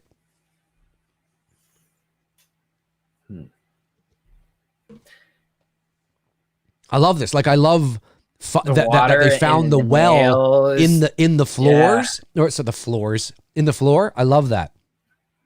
And the screws are starting to turn. The water's moving. It's good stuff, man. It's very simple, basic cinematography, but so effective. Anthony T says, sends a super chat. Thanks, buddy. Says, hey, Dave, your thoughts on voice actors, Family Guy. He created Cleveland and The Simpsons. Yeah, you're talking about Mike Henry. Have to be played by the characters of same color. Could hurt roles for other people. Yeah, I do have thoughts on that. I don't agree with what Mike Henry did. I understand the principle, and I think I support it in principle, but I think there's a lot of nuance and context that is not taken into consideration, and a lot of questions that I have in regard to that as a voice actor who's played, different roles and voices and things like that. I don't agree with what he's done. And I think there are better ways to approach, I think I'll just say, like I said to you before the stream, dude. I mean, look, if we're going to get like that, then Nancy Cartwright, no more Bart Simpson. She's not a 12-year-old boy. Yeah. Well, all right. I mean, if we're going to play that type of culture, fair's fair. You can't have one thing and not have the other. You know what I mean? Yeah. Well, that's part of there's a lot of questions. I want her to be Bart. Yeah. There's a lot of questions like that, and not just to her, but a lot of it creates more questions than it solves with answers. Yep. And I am all for, as they say, people of color, which is ironic in a way, because black is the absence of color and white is all the colors, but that's just a matter of semantics.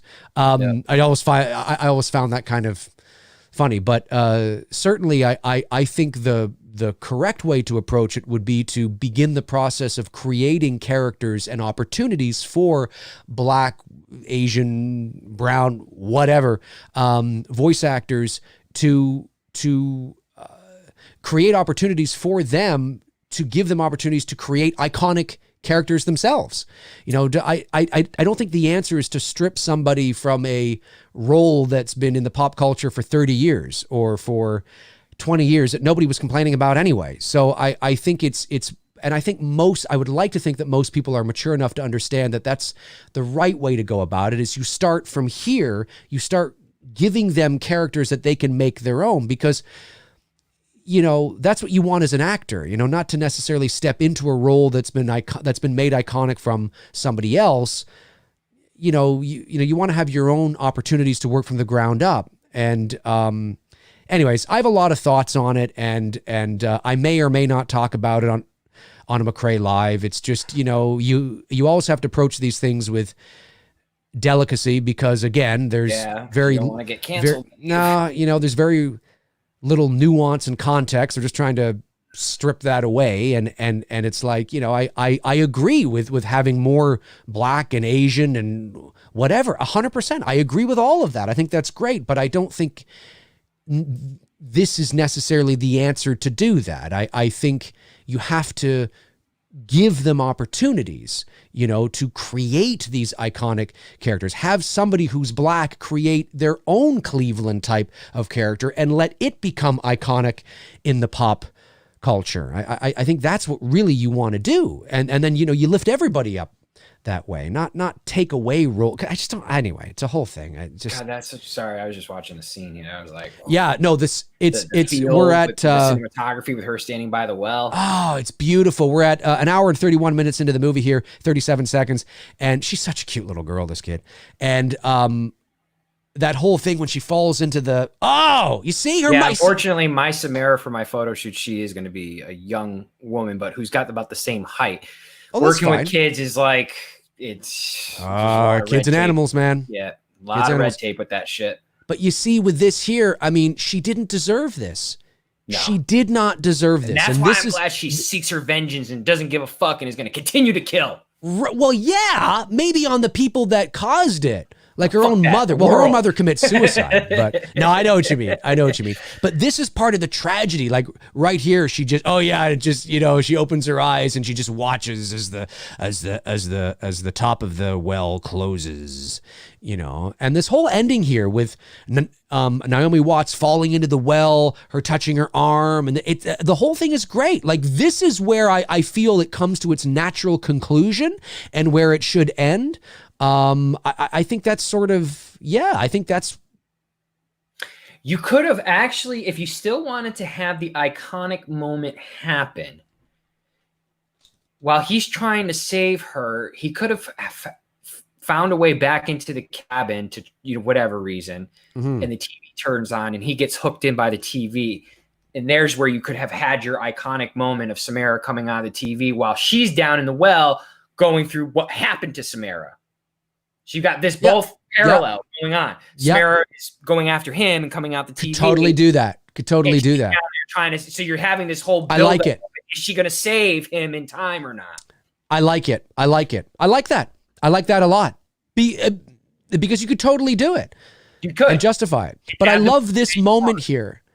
I love this moment here between Rachel and Samara, and and she sees that she kind of she's a skeleton. She's not really there. It's that moment that she's free, that you almost feel that because Rachel was able to discover the truth, that somebody outside of Samara's circle finally figured out the truth of what was really going on. Because Samara lived, I mean, the abuse that she was facing and the kind of person she was and how the parents were handling it and not handling it was a secret. I mean, there were certain people that knew, obviously, but it was a secret to the broader sort of, you know, society. And nobody knew about this poor girl that was strange. Yes, it had these, I was going, but, you know, it's just, it was a tragedy. And I always saw this, and I think that is the intention, that moment when she's there and she's the little girl and then she falls into the skeleton, she's free and she's been set free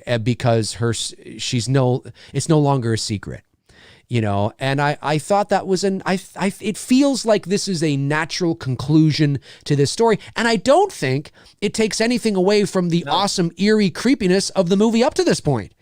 I really don't. And we're at the hour and a half mark, so that's pretty much a traditional good horror movie. 90 minutes, bang on. Yeah, and we still got another 20 minutes based on the count. Yeah, exactly. Right. Exactly. And I think I like your idea, Tony, where maybe you have that running parallel. Right. So you still keep it in there, but this is that moment where it's sort of, now they're sort of, you know, decompressing here. There's some exposition talking about it, you know, what it was really all about.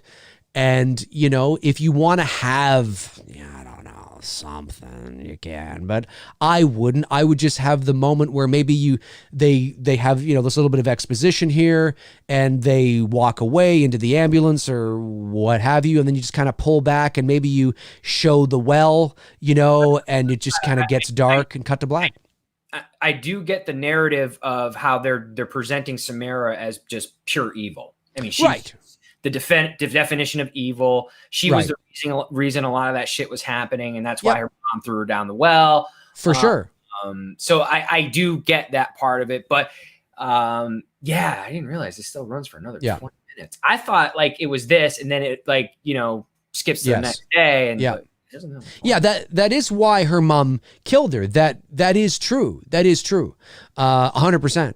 But there's a tragedy there too. There's a tragedy in that story, you know, and yeah, I think I would have had the secret, allow the secret to be free and sort of ended it there. Kid, he this moment that he says to Naomi Watts, like, "What did you do? Why did you do that?" Right, I know. It's that like really, like, I was like, "Oh shit, okay, we got something going on here." Yeah, just when you thought it was over, it's not. And these endings are fun too. Don't get me wrong; they are fun. They are fun. Ending, and then you get the real ending. Yeah, exactly. It's fun. Of course, it's fun.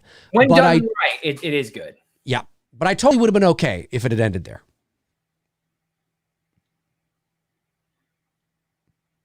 See, they're kind of that little, like, give me your hand, I'll give you my hand. The old smoothie, as Han Solo would say, the old smoothie. Oh, the dude who I just remembered, the dude who threw himself in the bathtub, who was he Samara's father, the douchebag? I think that was Samara's father. Yeah, I think so. I just remember the movie I just watched. It was yesterday, and I watched, it was Troy, and he plays the king in there. Ah, yes, Troy. That's the one with Brad Pitt, right? The Greeks. Okay. I think it was the Greeks. Yeah, something like that. Yeah, with Brad Pitt. Brad Pitt plays Achilles. And Eric Banana, whatever his name is, he played the Hulk. Eric Bana. Bana. Yeah, he was Hector. And then Orlando Bloom played Paris. That's right. I remember played Helen of Troy. Oh, okay. I can't remember that. Was it Naomi Watts that played Helen of Troy in that movie? I haven't seen that. I don't even think I've seen that movie, actually. I know the movie you're talking about, though. See, and when movies feel like they come to a natural conclusion and then you realize that it's going on for like another 5 minutes or whatever, you're like, okay, it's clearly not over. It's clearly not over. Shit. I can't remember her name now, but I can see her face. Here it comes, Tony. Diane Kruger. Thank you, Frank. Oh, Diane Kruger. Yeah, she was in the National Treasure movies. Yes, that's what I was thinking of. I was like, wait, what movie did I see her in? Yeah, National Treasure. That's right. Yeah.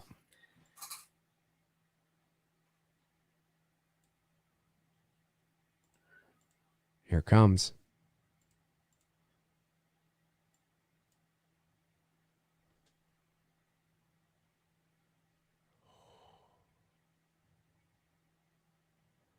Why did you do that? Creepy kid.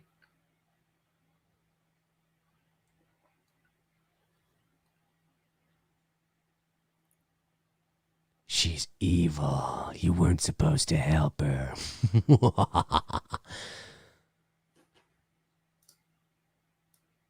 She's evil. She never sleeps. That's creepy. That's creepy. This scene is just, I even to this day, like, I remember the first time I saw this. Yep. I was just like, that was fucking cool. And every time I see it, I'm like, that was fucking cool. Yeah. It's such a cool scene. It's a great scene. And like, as I said, continuing on definitely works. It's just two different, one preserves the evilness of Samara and really hammers that part home, and one more focuses on the release of the tragedy. You know what I mean? And I think both work. They're just two different creative decisions. Yeah. For sure. But this works. It does work. And it's become an iconic scene. So cool.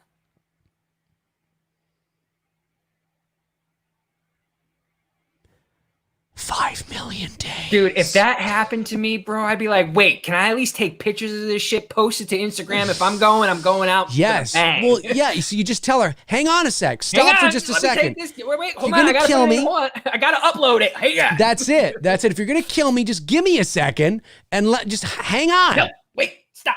That's it. She's over there like, bro, you gotta die. Come on. Yeah. Answer the phone. 500 million days. It's a simple effect, but for the time, I just remember seeing this like damn. It was something that we hadn't seen before. It was very new. Again, seeing this today, you're desensitized to this kind of stuff. So cool. Yeah. Yeah. You're desensitized to this kind of stuff now. But in 2002, it was like, what the fuck is she doing? Like, what's going to happen here? You know, she's walking towards him, but she's in the TV. So what's going to happen? The water coming over the television. The old tube TVs. Oh, exactly. Fuck. Yeah. Like, what the shit? Yeah, it's great. Oh, I can't wait to make these pictures, man. Of course, you can tell that's not a young girl that's come through the TV here. Older. She's definitely, when she stands up, it's not. The person who came out the TV definitely was an adult. You can totally see that. Even here, too. I think is an adult as well, too. Yeah, yeah. Oh, the close-up. Loved it. Oh, yeah, right there. Yeah, yeah. See, it's creepy. Oh!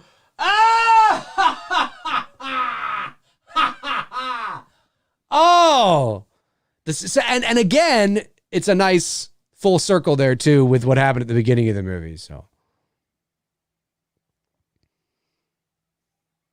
yeah, I'm digging this more now than I did 5 years ago when I watched. I like that little extra. But again, I do. There is something about ending it where I would, there's something about that too. Maybe it's just, as you get older, you get, you want different things. But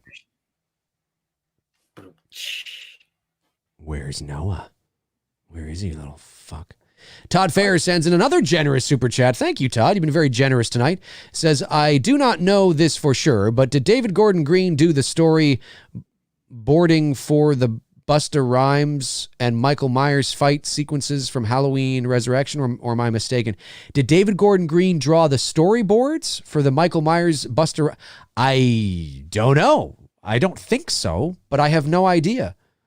If that's what you mean, I'm not sure. Turn him around. Turn him around. No, you don't see it. No, you don't see it. But I love it's just her scream. Get it. Yeah. Oh, yeah, you do. But I love it that it's just her scream. Yeah. The reason why Dave and I can't show the video of somebody asked that is because copyright. YouTube would take us right off the air instantly. Right. Yeah. Yeah. No, that is why. We encourage you guys to watch along with us. So it's like as if it was there. That's right. It's why you can't hear it either. Because it would be taken down. It wouldn't just be demonetized. It would be removed completely. I've been sitting here coloring. I know. The look on his face. I love the little look on his face. That's so great. Just sitting here coloring. You tell me to go to my room? That's so great. I love the look on his face. He's sitting there. He's like, what? I'm just coloring. What the fuck, Mom? He really did look mortified. He really did look like, what the hell? He like, dude, I'm just here coloring. I gotta go to my room. Oh, yeah. Yeah, for sure.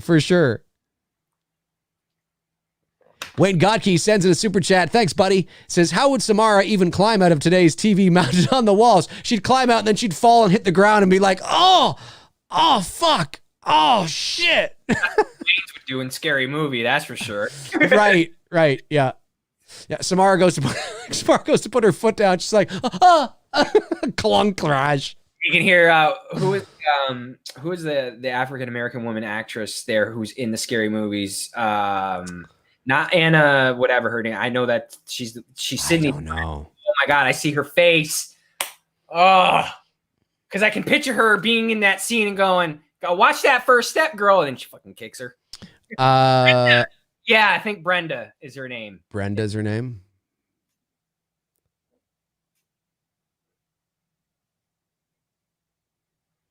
No, it's not Queen Latifah. Regina Hall. Thank you. Yes, Regina Hall. That's who I was thinking of.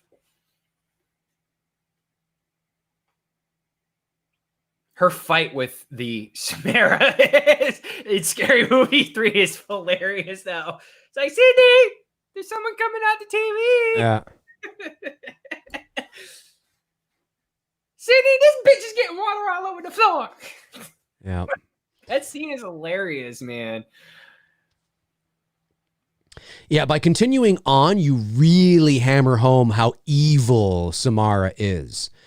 And again, I'm just feeling the two different sort of flavors. You know what I mean? Had you ended the movie sort of where I felt like it had its natural conclusion, you really feel more of the tragedy. But when you continue on for the next 20 minutes, that sort of that goes over to the side a little bit, and you really focus in on how evil she was and is.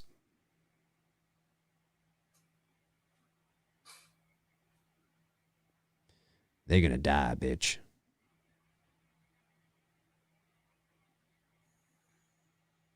I think that's it.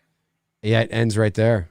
Good ending. What's gonna happen? I mean, great ending. I agree with you on the it could have ended 20 minutes sooner. But I get why they continued it with the false ending. Right. Yep. But I like my idea though, how it would have built up that dramatic ending of, does she save him in time, or does Samara get him, For sure. Oh, absolutely. And again, it's not that like, Samara is evil, but I like that there is like I've been saying throughout the show, there is a tragedy. There's a tragicness, not just there's a tragedy. It's tragic essentially, all around. You have this secret of this girl that is this weird whatever the fuck, and you got these parents that are she's not supposed to, and then she murders the child, and it's and you could say, well, she murdered the child because the child's evil, and it's like, well, yes, but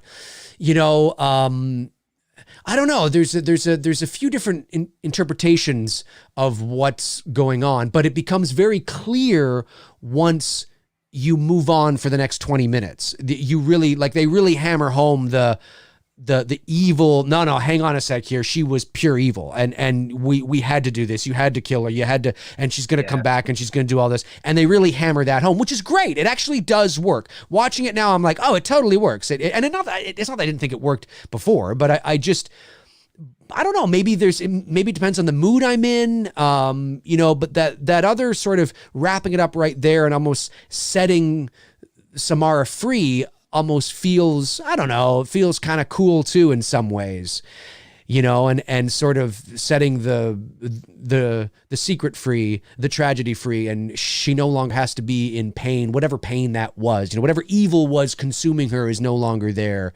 I kind of like that too. And I don't think it gets rid of the awesomeness of the movie up to that point. But there's clearly there are no questions that when you get beyond that, this bitch evil. This bitch is really evil. This bitch really evil. You know what I mean? Evil. So there you go. Ain't no questions.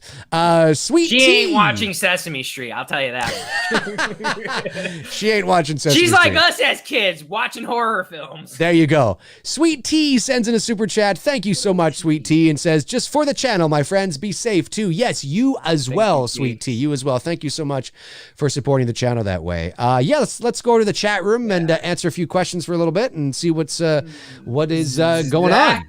Zach Gaxinol, and I'm only saying this because Corey Dean followed up because he said he's been asking about this for a minute. At Dave McRae, Titanic is my favorite film of all time, and I would love to see you guys cover it for Two Dudes and Some Bullshit. Tony would have, I would have a ball doing that with him. Or would it be too long of a film to show? That's the one problem with Titanic. I would love to do it, but it's a 3-hour film, and that's a long stream. A real long stream to do. Plus, you got to figure Q&A, so that almost gets us to like close to 4 hours. That's it. Yeah, it's a long look. There's a lot of 3-hour movies I'd love to do. I'd love to do The Godfather. I'd love to do Titanic, The Green Mile. Green Mile would be great. That's such just a tough. Fucking amazing movie. But it's stream for that long. It's tough because Tony's right. You do it. You watch the movie, but then there's the Q&A. It's like a 3.5-4 hour show, and sometimes that's tough to do. Visited you, we could do it then because I'd be right next to you, and right. You don't have to worry about the connection or anything like that, and we can just stream right from your place. Right. That's where we could do those types of movies. Right. Or we break it up maybe into two. Make it like a mini series, like how they used to do back in the day. We watch the first half and then although it's something about that feels anticlimactic. You gotta create one of those old intros if you did that like they did back in the day for the special of the week. Yes. And now for our feature presentation. Exactly. I gotta tell you though, real truth, of all of them that did the old, you know, epic intros, nobody touches HBO's classic 80s going through the fucking town. Oh my God. Dude, I'd have to look kid, at that. Yeah. The HBO intro, dude, that was lit. That was seriously really cool. I'd have to look at that and see if that was a part of my childhood. Oh, you didn't have that? Well, I mean, we had HBO, but I don't know if I don't know if you guys had the same intro that we would have. Right. But we had a lot of. I mean, there were a lot of channels that had that kind of thing too. Like there's a Toronto channel here called City TV. And it's a local station, but because it's Toronto, it pretty much broadcasts all over Ontario.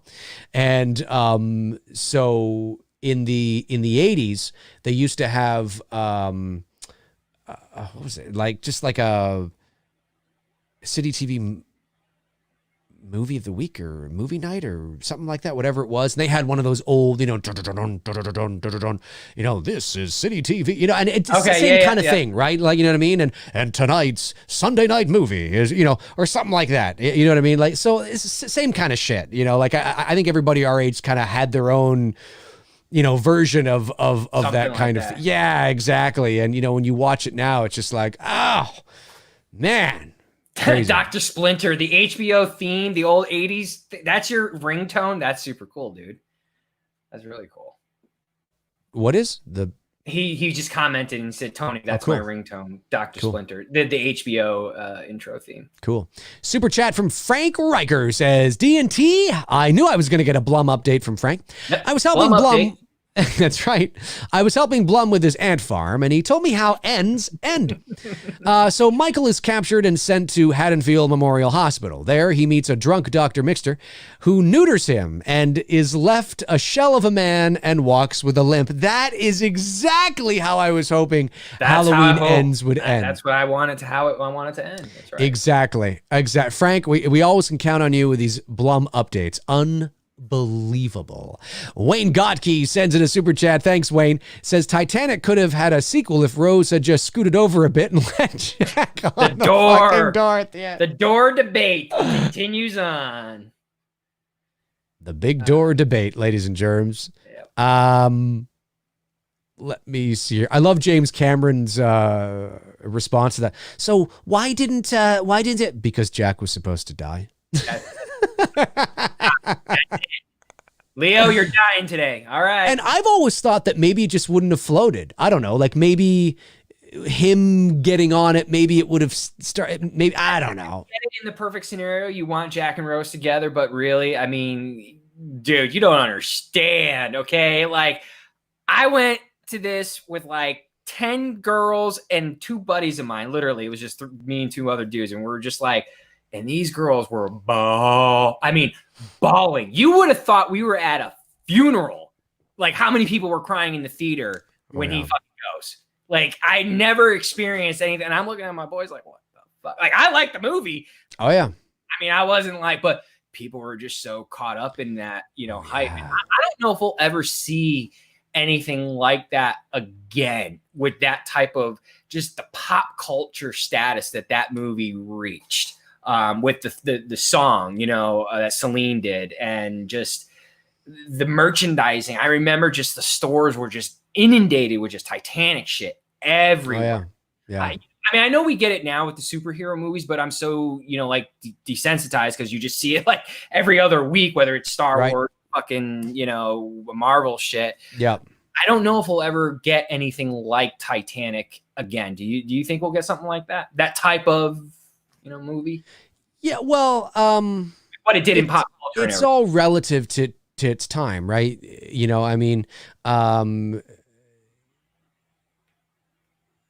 yeah, I think so. I think we will, but it'll be different, you know, but it'll be like 2025's version of 1998 or 7, that kind of thing. But it was incredibly popular. It made like $20 million a week for like a year, and it grew. It grew. Yeah. That's what I mean. Well, and that's also why Avatar was hugely successful, because it followed that same path. Avatar actually only had about an $84 or $85 million opening weekend. Right. It started off low and it grew. That's right. And it grew. And I know people like, fuck Avatar. But Dave! It's like, yeah, I'm an unabashed Avatar fan. I think it's great. One of the weakest arguments. I've still not seen that movie. I like it. I think it's great. I bought it. I just haven't watched it yet. It's in my collection. I just I really enjoyed it. Watch it. One of the arguments I don't like that people use when it comes to Avatar is, well, it's just like Dances with Wolves, but in space. Well, it's Pocahontas, but in space. There's nothing original about it. And I'm like, it's nothing original. And you like Halloween 6? What the fuck is like? How did you? What do you mean? There's not. There's most. What? Neither is Star Wars. Neither is Star Trek and like do your. It always bothers. It's just not original. And then this is the same person that goes off and gets really excited about the 85th sequel in some franchise, and I'm just like, the great thing about Avatar was that I think the reason why Avatar gets a lot of hate is because it became the highest grossing movie of all time. And I think there is this disconnection between Cameron, so we had the 1 and 2 spot for a while. Right, exactly. But I think what happens is people correlate and I'm not saying everybody does this, but there is this sort of there is this perception that gigantic box office success automatically equals quality. And I'm not saying that everybody thinks that. I think most people here, film fans, understand that isn't necessarily true. That just because a movie makes a lot of money doesn't mean it's a good movie. It just means a lot of people went to see it. But it can also mean that it's a good movie too, right? I mean, it depends. But the fact of the matter is that I think when people found out that Avatar had become the highest grossing movie of all time at the worldwide box office, I think there were a lot of people that were like, that? Well, that came out in 2012, right? 2009.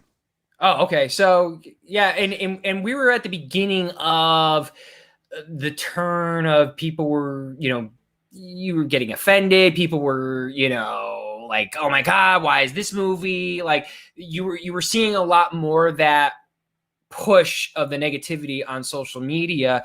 And I've always been fascinated to watch this movie. And it's one of those movies that unfortunately for me got past me when it came out. Right. And it's one of those, like, I want to sit down and watch it. It seems like it'd be a fun movie to watch Stone. Look, but some people have given me mixed responses on that. It's a fun movie to watch. Now, listen, part of the reason why it made so much money is because, yes, it was selling like hotcakes in 3D, but so are the superhero films. So, I mean, you can't have your cake and eat it too. I mean, you either account, you either get angry that a movie is in 3D and that's why it made a lot of money, or you don't, because a lot of the Avenger and Marvel and superhero movies make boatloads of money because of 3D ticket sales too. So, and same with the Star Wars movies and all. And I hate watching movies in 3D, but that's primarily because most movies are not made and shot for the 3D format. Avatar was made for that. Now, the great thing about Avatar is you can watch it in 2D and you don't really lose anything, because when you did watch it in 3D,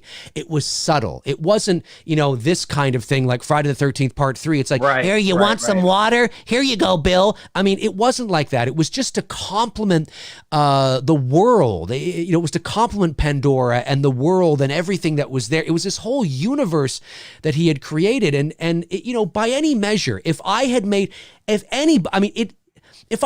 Avatar, it's like, what the fuck? It's genius. It's a visual spectacle.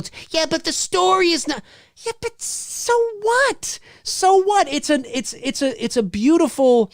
It feels like what happened was that because it became the highest grossing movie of all time, and the story has been told before in, like the premise about, well, that's movies in general.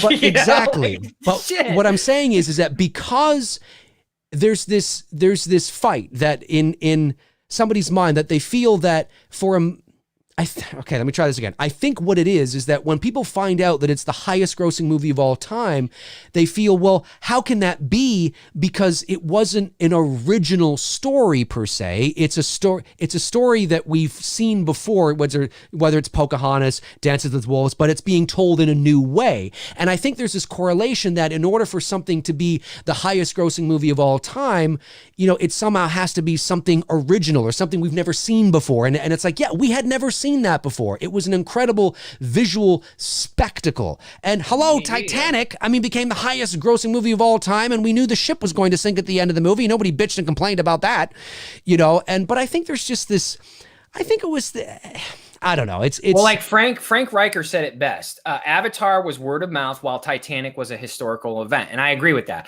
I agree with the elements of what we saw beyond just the movie. Like I was saying, with everything that happened with Titanic and pop culture, the soundtrack with Celine's song, Leo fucking going from here to fucking Mars. Okay, this dude just went to the stratosphere and beyond. That really put him on another level. Oh, it did. 100%. It just, everything changed. And that's why I said, I don't think we're ever going to experience something like that again. Because we're just in a different world now. Well, certainly not in that way. Something would have to come along that just a timing thing. But again, what could we possibly do that we haven't seen that, excuse me, that would impact, the world like the way Titanic did. Right. Yeah. No. Certainly not in the same ways. But I think Avatar is a good movie. It's a fun movie. It's a spectacle to watch. You never count out James Cameron. I know people, I do agree that I think Avatar 2 should have come in around 2012, 2013, somewhere in there.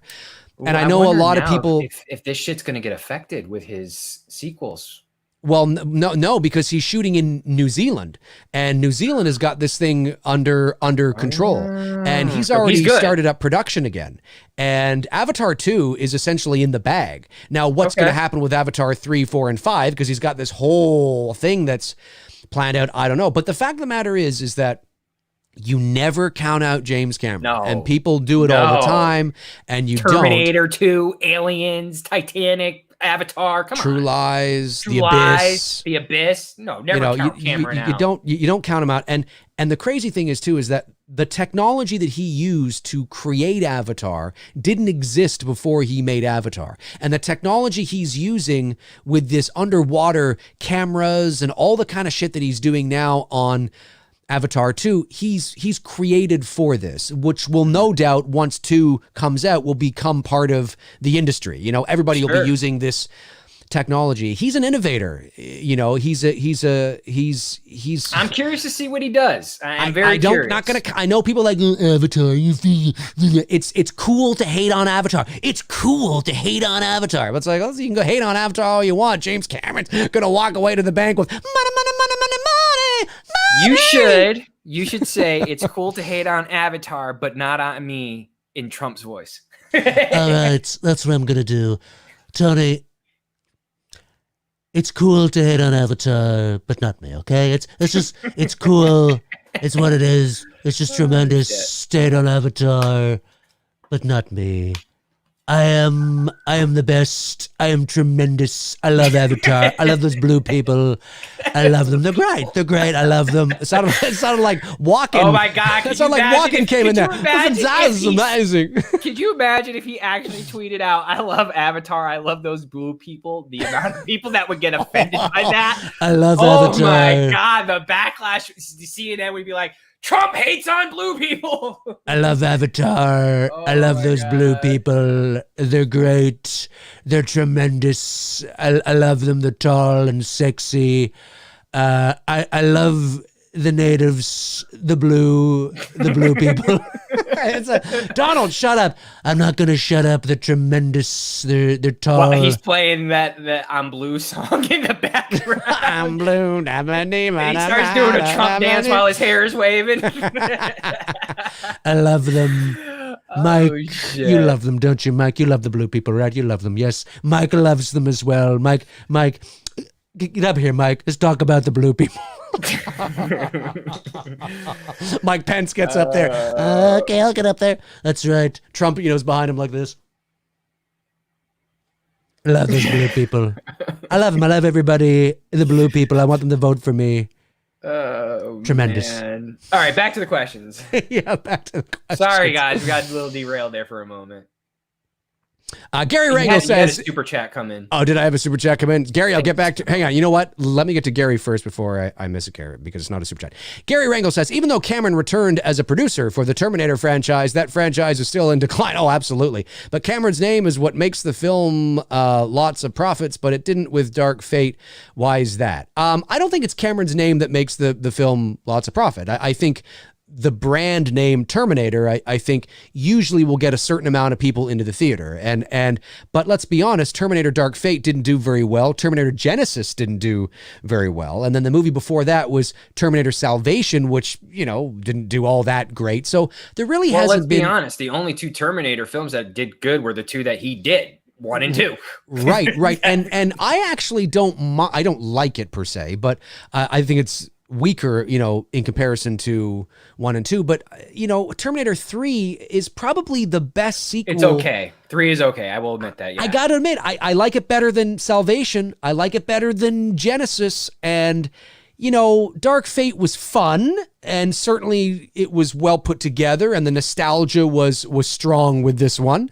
But I never even saw it, because once I heard the shit that happened, I was like, nope. Oh, right. Yeah, I was so angry. You kick your ass, come on. I don't know if I should say it because I don't want to spoil it, that for those who haven't seen Dark Fate, but what happened? Oh, man, I was so angry. And I think most people who have seen it know what I'm talking about. No, I think they do. Wayne Gottke, super chat, thanks, man. Says Titanic could have had it. Oh, I already read that. There was another. Okay, so we did get that. All right, so then I did get that one. Yeah, I did get that one. Jim Dorsey says Trump saying 7 days. Okay, being the voice. 7 days. 7 days. Okay, 7 days. You've got 7 days. You've got 7 days. 7 days. 7 days. All depends on. It's all in the lips. Like when you do Trump, it's always got to be like, got to do the face. It's down here like this. It's amazing, tremendous, the biggest, the best. It's what it is. And you got to do this kind of thing. Like, got to do like a chicken thing. Like, it's great. It's amazing. Certainly, I mean, I'm not a Trump impersonator, but no. I could probably do it like as a caricature on like a cartoon or something. Like if you had Trump on a cartoon and my voice was going, it's fantastic, it's amazing, I love it, the blue people are great. Mike, what do you think of the blue people? You love the blue people, don't you? Mike loves the blue people. I think that would be good enough to fit the cartoon, that people would be like, yeah, that's funny, you know what I mean? But I would never actually, like, you couldn't dress me up as Trump and I'd go out there going, it's amazing, it's great. People would be like, you might not live through the day if you did that. No, I wouldn't.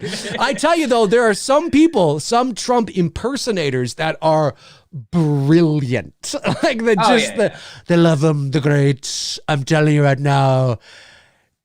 We're gonna win. We're gonna win Texas. We're gonna win everything. We're gonna win Atlanta.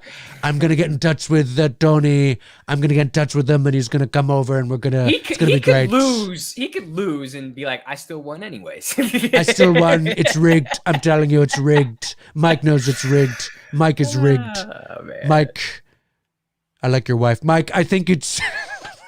Crazy.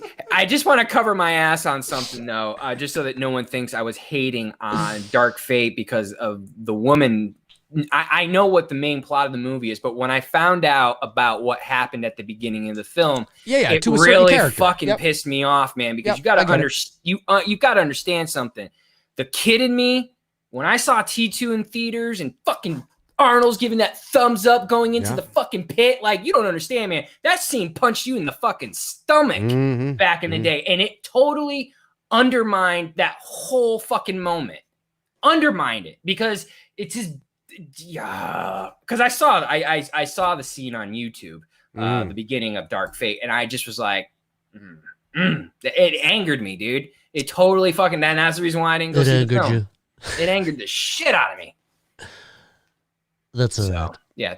Corey Dean says, we have to do a Terminator. Oh, we'll be doing it eventually. Oh, we're doing a Terminator. We'll be doing it. That's definitely. Bobby Hall says, I wanted to super chat that, but it was going to charge me hundreds of dollars for a comment that long.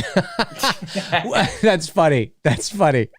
Robert Andrew Paul says, Dave and Tony, thoughts on Terrifier? Excited for Terrifier 2. I still have not watched Terrifier. I've got to watch Terrifier. It's probably easy, one of the better slasher films of the last decade. Surprised, like when I watched it, I was like, dude, this is a good callback to old school slasher films. Right. And in a time when you're not doing an IP like a Halloween or Nightmare or Friday the 13th, you're bringing in a new character that none of us have ever heard of.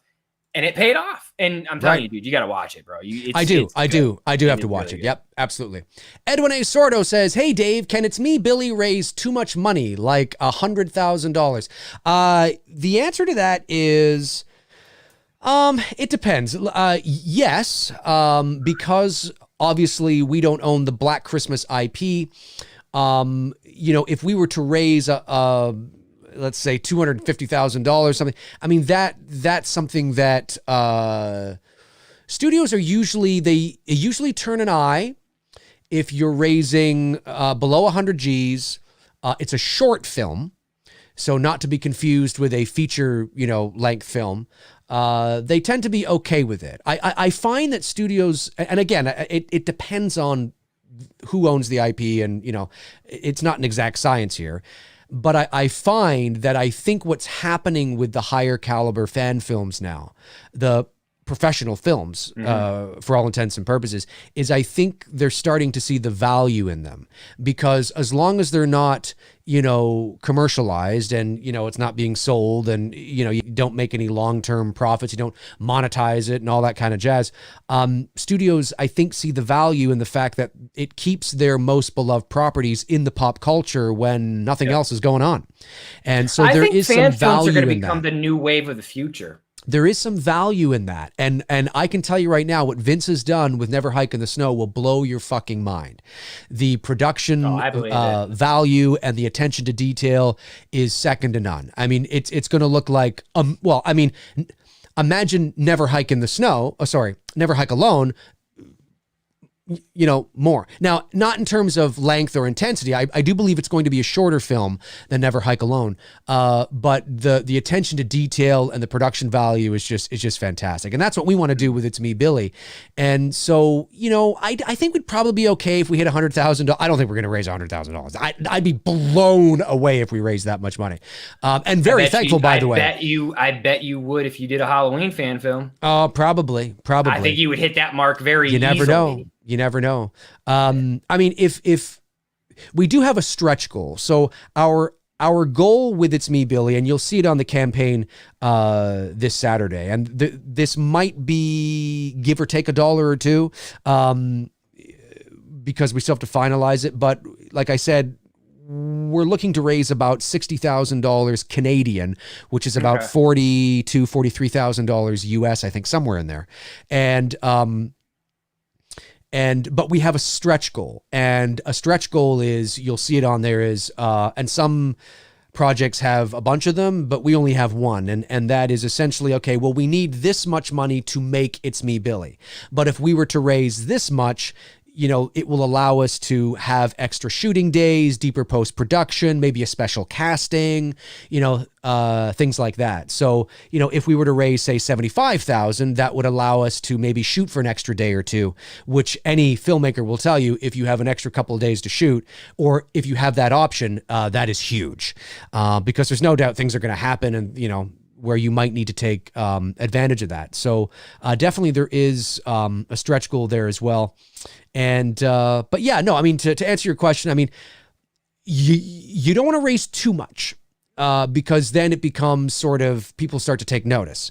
But you can make a great movie, professional looking, legit film on $50,000, $60,000. I mean, you can do it on $30,000, but what we need is really the expense for us is really gear, insurance, and locations. I mean, that really is it. And like I said, Tony knows the location we're trying to lock down, and it's pretty awesome. So costs a lot of money to make movies. It does, but I think this is going to be the wave of the future. And I think if you, like I was starting to say, if you put out a good It's Me, Billy film and people respond to it like, hey, man, that's a really good film, you're going to build a trust with your audience so that if you decided to do a Halloween film, your audience is going to trust like, hey, yeah, we're going to help him and we're going to, all pitch in here because he's doing this for us. And we trust Dave that Dave is going to deliver us a good a good product. That's why I'm approaching Friday the 13th, because it's one, I have all the access to the stuff that I need. I know I can put everything into it, get a trust from everybody that, okay, if I say I'm going to do something, now this is what I'm going to need. The audience knows like, okay, well, he did this for Friday the 13th. So yeah, we're going to back him. And I think more of that is going to become part of the filmmaking process. In the future, well, to keep these characters alive. And it's a great way to, if it's legit, I mean, if it's a real, legit, professionally produced production, it's a great way to scout talent as well. And to say, hey, you want to come over here and actually do this? Like that was really, impressive. Listen, I watched the remake of Black Christmas again the other day because I wanted to watch it again. Good for you, because I haven't even watched it. No, and I just, now this is rhetorical, but the entire movie I'm sitting there and I'm thinking to myself, why the hell did they call this movie Black Christmas? You could have called, I mean, again, that's rhetorical. I understand why they did, but you could have called that movie anything. Anything. You could have literally called it anything. You could have called it anything. And yeah, you could have called it, but you could have called it Silent Night. You could have called it the original North American title or the original American title for Black Christmas, which was Silent Night, Evil Night. You could have called it, Silent Noel, which of course, Noel being the French version, the French word for Christmas.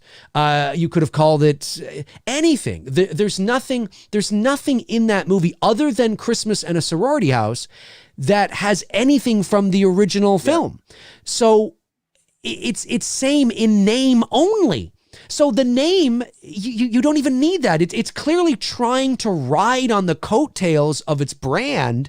But the problem is, and again, if you want to make a movie that has a real, and it's not even a subtext, has a political message, and if you want to cut the film down from R to PG-13 to get young girls into the audience, knock yourselves out, man. I mean, you should be allowed to do that. That doesn't necessarily mean I think maybe that's the right thing to do, but if you want to do that, you should be allowed to do it. And I think calling it Black Christmas did their movie a disservice.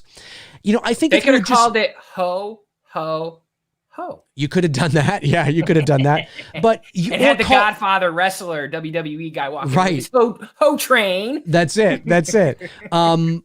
Or you could have used the subtitle of the movie, which was Slay Girls, Slay being S-L-A-Y, right? You could have just called it that. And then maybe the message you want, people would have been like, oh, this is kind of like Black Christmas in the sense that it's Christmas and it's a sorority house. But people would forget about that so quickly because there's nothing else that's Black Christmas, right. per se. I know there's a moment where a bag's, putting over a head and there's, little nods here and there. But I really think that the message they were trying to deliver, which I think they should have the right to do, they shot themselves in the foot because they thought, hey, let's do a Black, and they just completely, it's so not Black Christmas. So if you want Billy to come back, if you want to see a Black Christmas sequel, and as I always say, I don't think that film needs one, but this is, fan fiction here. If you want to see Billy back, then you might want to check out our Indiegogo campaign, which starts this Saturday, because we are doing everything we can to bring him back and then some. Ooh, did I just say something? I don't know what the fuck I just said there. I don't know. Let's see. We'll go to another 5 minutes. Let's go another 5 minutes. I can go longer because I know we kind of got sidetracked here, and I feel bad that we've kind of skipped over some questions. All right. Let's make it 10 minutes. We'll go another 10 minutes. How's that? Yeah, 10 minutes. Do 10. Filmatic. Hey, Dave and Tony, are you guys fan of the movie Desperate Measures? Desperate Measures. I know Extreme Measures. I know Extreme Measures. I feel like I know that movie, and it's just been a minute since I've seen it. Is that the one with Michael Keaton? Or is that Extreme Measures? The Desperate Measures, 1998. Michael Keaton. Yeah, that's the one with... Desperate Measures is the one with Michael Keaton. I do like that movie. I don't think I've seen that one. No, it's Michael Keaton, Andy Garcia. Okay. It's got Brian Cox. Yeah, the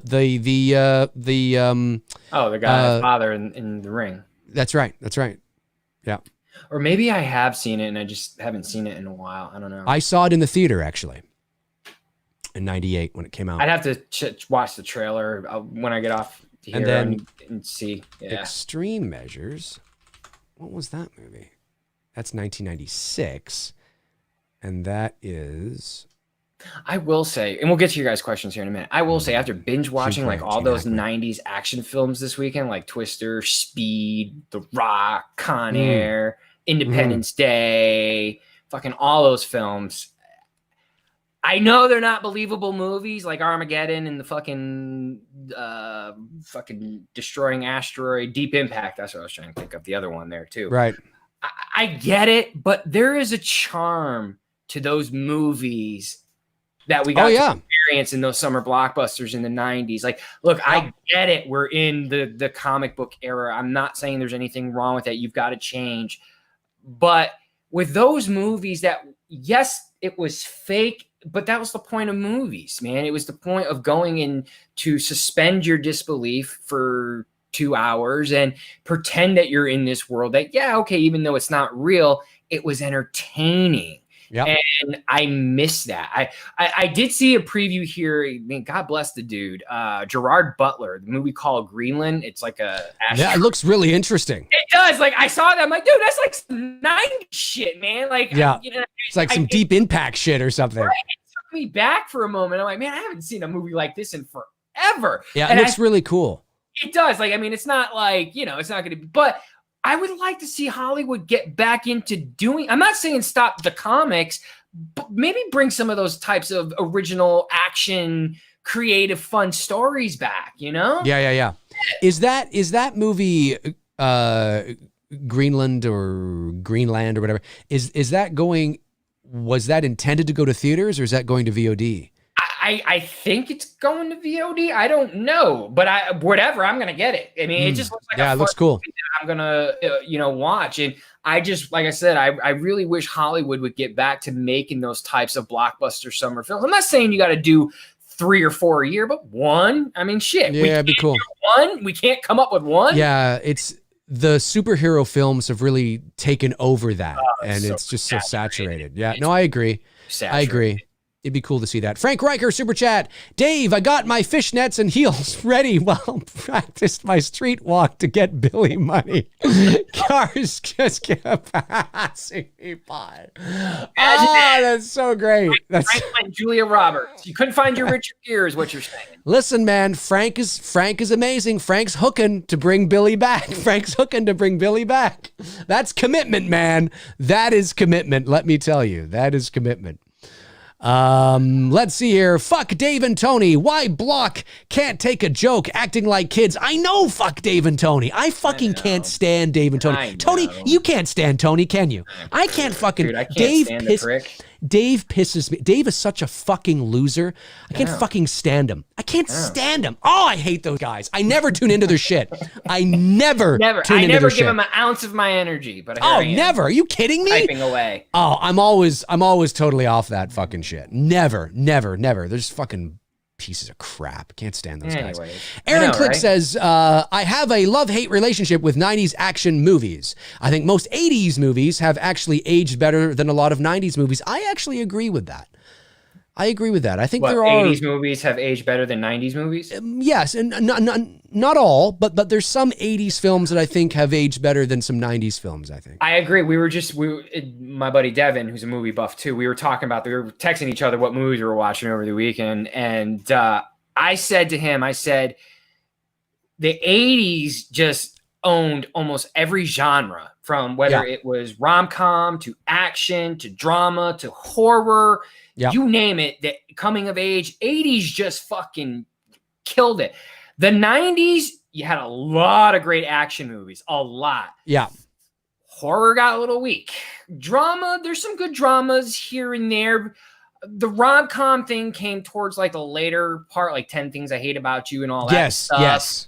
But not as consistent like the 80s. So I agree with you in that the 80s definitely... the movies have aged a lot better. They still stand the test of time. A lot of 90s movies that I once watched and liked, I don't really watch much of anymore, except for the action films. I love the action films of the 90s. Yeah. So I agree with that. I got you. Bobby Hall says D&T Ryan Johnson is directing Ends. An obsessed fan of Michael's hands him a butcher knife, and he throws it over his shoulder and wants to live out the rest of his years like the hermit in H5. Incredible! I want to see that movie, Bobby. That is outstanding, ladies and gentlemen. That's stupendous. Oh my God. The girl's ass at the beginning of the shower scene. Yeah, I was just reading that. Oh, were you? Yeah, no, go ahead. Go ahead. What's one director you wish made more films? Kubrick not making a film from 87 to 99 was really time wasted. At least do one film within that time. Well, I think Kubrick was... he did a lot in that decade, even though he wasn't making movies. He still did a lot with his photography. That's true. And that people don't remember, you know? And you have to keep in mind that Kubrick was the epitome of a cinephile's...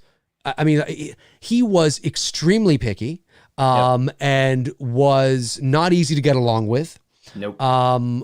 He would push an actor to a point of like literally they hated him, but it worked. I mean, regardless of his methods, you may not today. No way he couldn't do it today. No. He'd probably be canceled. Yep. And that's why there'll never be another one of him. Yeah, he was brilliant, but he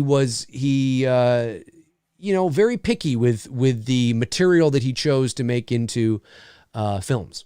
So it's not that he just didn't care or that he just didn't want to do anything. It's just he didn't necessarily find a piece of material that inspired him enough, or at least motivated him enough. There were certain things. I mean, he had wanted to bring AI to life for years, which of course he got Spielberg to do. Yep. And, but certainly, from Full Metal Jacket to Eyes Wide Shut, I mean, he was doing things, but, he was, this is a good, one of the greatest, one of the best. Well, hands down. The Filmatic asks, I don't know if anyone's ever asked you this Halloween question, but which behind the scenes photo from the original Halloween is your favorite? That is a good question. Because no one's ever asked me that. No, that's a good question. The first thing that comes to mind, and this may not be my favorite, but the first thing that comes to mind is I believe the cover of the book that you have, where Carpenter is kneeling, sitting on the stoop, and Carpenter's sort of offering a bit of direction to Curtis, and she's there on the stoop, and the camera's in there, and I like that, and it's extra cool now because if you've been to the stoop in the house and sat there yourself and had a photo taken, it's even extra cool. So I would say that's the first thing that comes to my head, but there's a lot of behind the scenes first photos. One comes to Michael my over mind. The banister. I mean, that's classic. First one comes to mind is Jamie Lee kissing Nick with the mask on. Oh, yeah. That's a cute, fun little photo. Yeah, them on the stairs. That's one of my favorite when they're setting up the stairs shot where Michael's at the top of the stairs and Jamie's. You know what I mean? Like that's pretty cool. Well, even this here, even this here is that right there. That's a behind the scenes shot. I mean, it's because that's not. That's behind the scenes. That's a promotional shot for the. For the film. So because when he comes to the top of the stairs, he doesn't stand there like that. Barely see half his body. Yeah, he does stand there, but he stands there with his knees bent a little bit, and then he comes down. Right there, Nick is upright and just kind of posing for the camera. You know what I mean? So that's got to be that is one of my favorites for sure, hands down, 100%. By the way, the little fun fact about that house with the picture with Michael standing up at the top of the Wallace house, I think it was in season 4 of the series Highway to Heaven. Michael Landon filmed an episode where he did some callbacks to a movie he did as a kid, If I Were a Teenage Werewolf. And in that episode of Highway to Heaven, he shot there specifically because he was such a big John Carpenter Halloween fan. And he set up certain shots inside the Wallace house for Halloween fans to pick up. Like he had a scene with the staircase where kids came down the staircase so you could see it. I didn't know that. It had changed a little bit from the late 70s to at the Highway to Heaven. I got to guess it's somewhere in the mid 80s at some point. But yeah, I just found that out. He was a really big fan of Halloween and he made an episode. It was kind of his wink and nod to the movie. Gotcha. So I thought that was pretty cool. Nick sends in a super chat, says, Dave, could Sigourney's Copycat make 2 dudes and some bullshit? Oh, Sigourney Weaver's Copycat? Yeah, that movie. I don't think I've ever seen that movie. That's kind of in the line of like single white female, huh? Okay. Right? I'd have to watch it first. From what I remember, correct me if I'm wrong, but isn't that like in that type of movie, like Sleeping with the Enemy, single white female, Copycat? Isn't that like all like kind of the same? Because when I think of Sleeping with the Enemy, I do think of single white female. They're both similar. It's not horror, but it is horror. It's like Misery, you know? Right. Yeah, maybe. I'd have to. I remember the movie, like I can kind of see it in my head, but I've never seen it. So whether or not we do it here on the show, I'd have to kind of figure that out. I'm not sure. Yeah. Listen, hey, it's 9:52 p.m. and we got to skedaddle.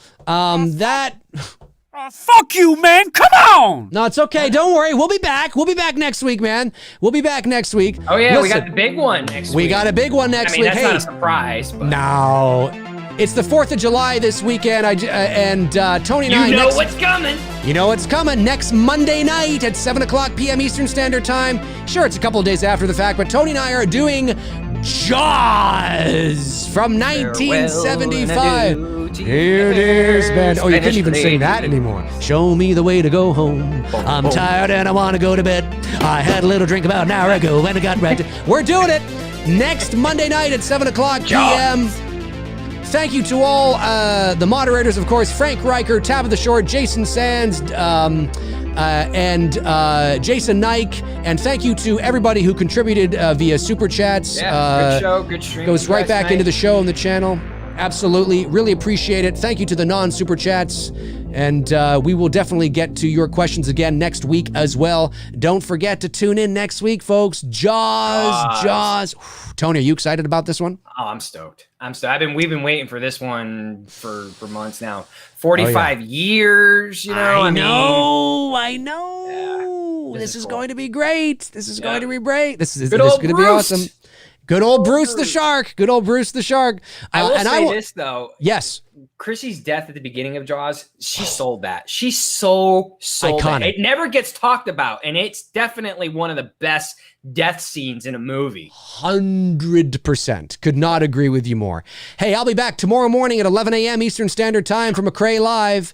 So in the meantime and in between time, we will talk to you guys soon. Alrighty. Cheers.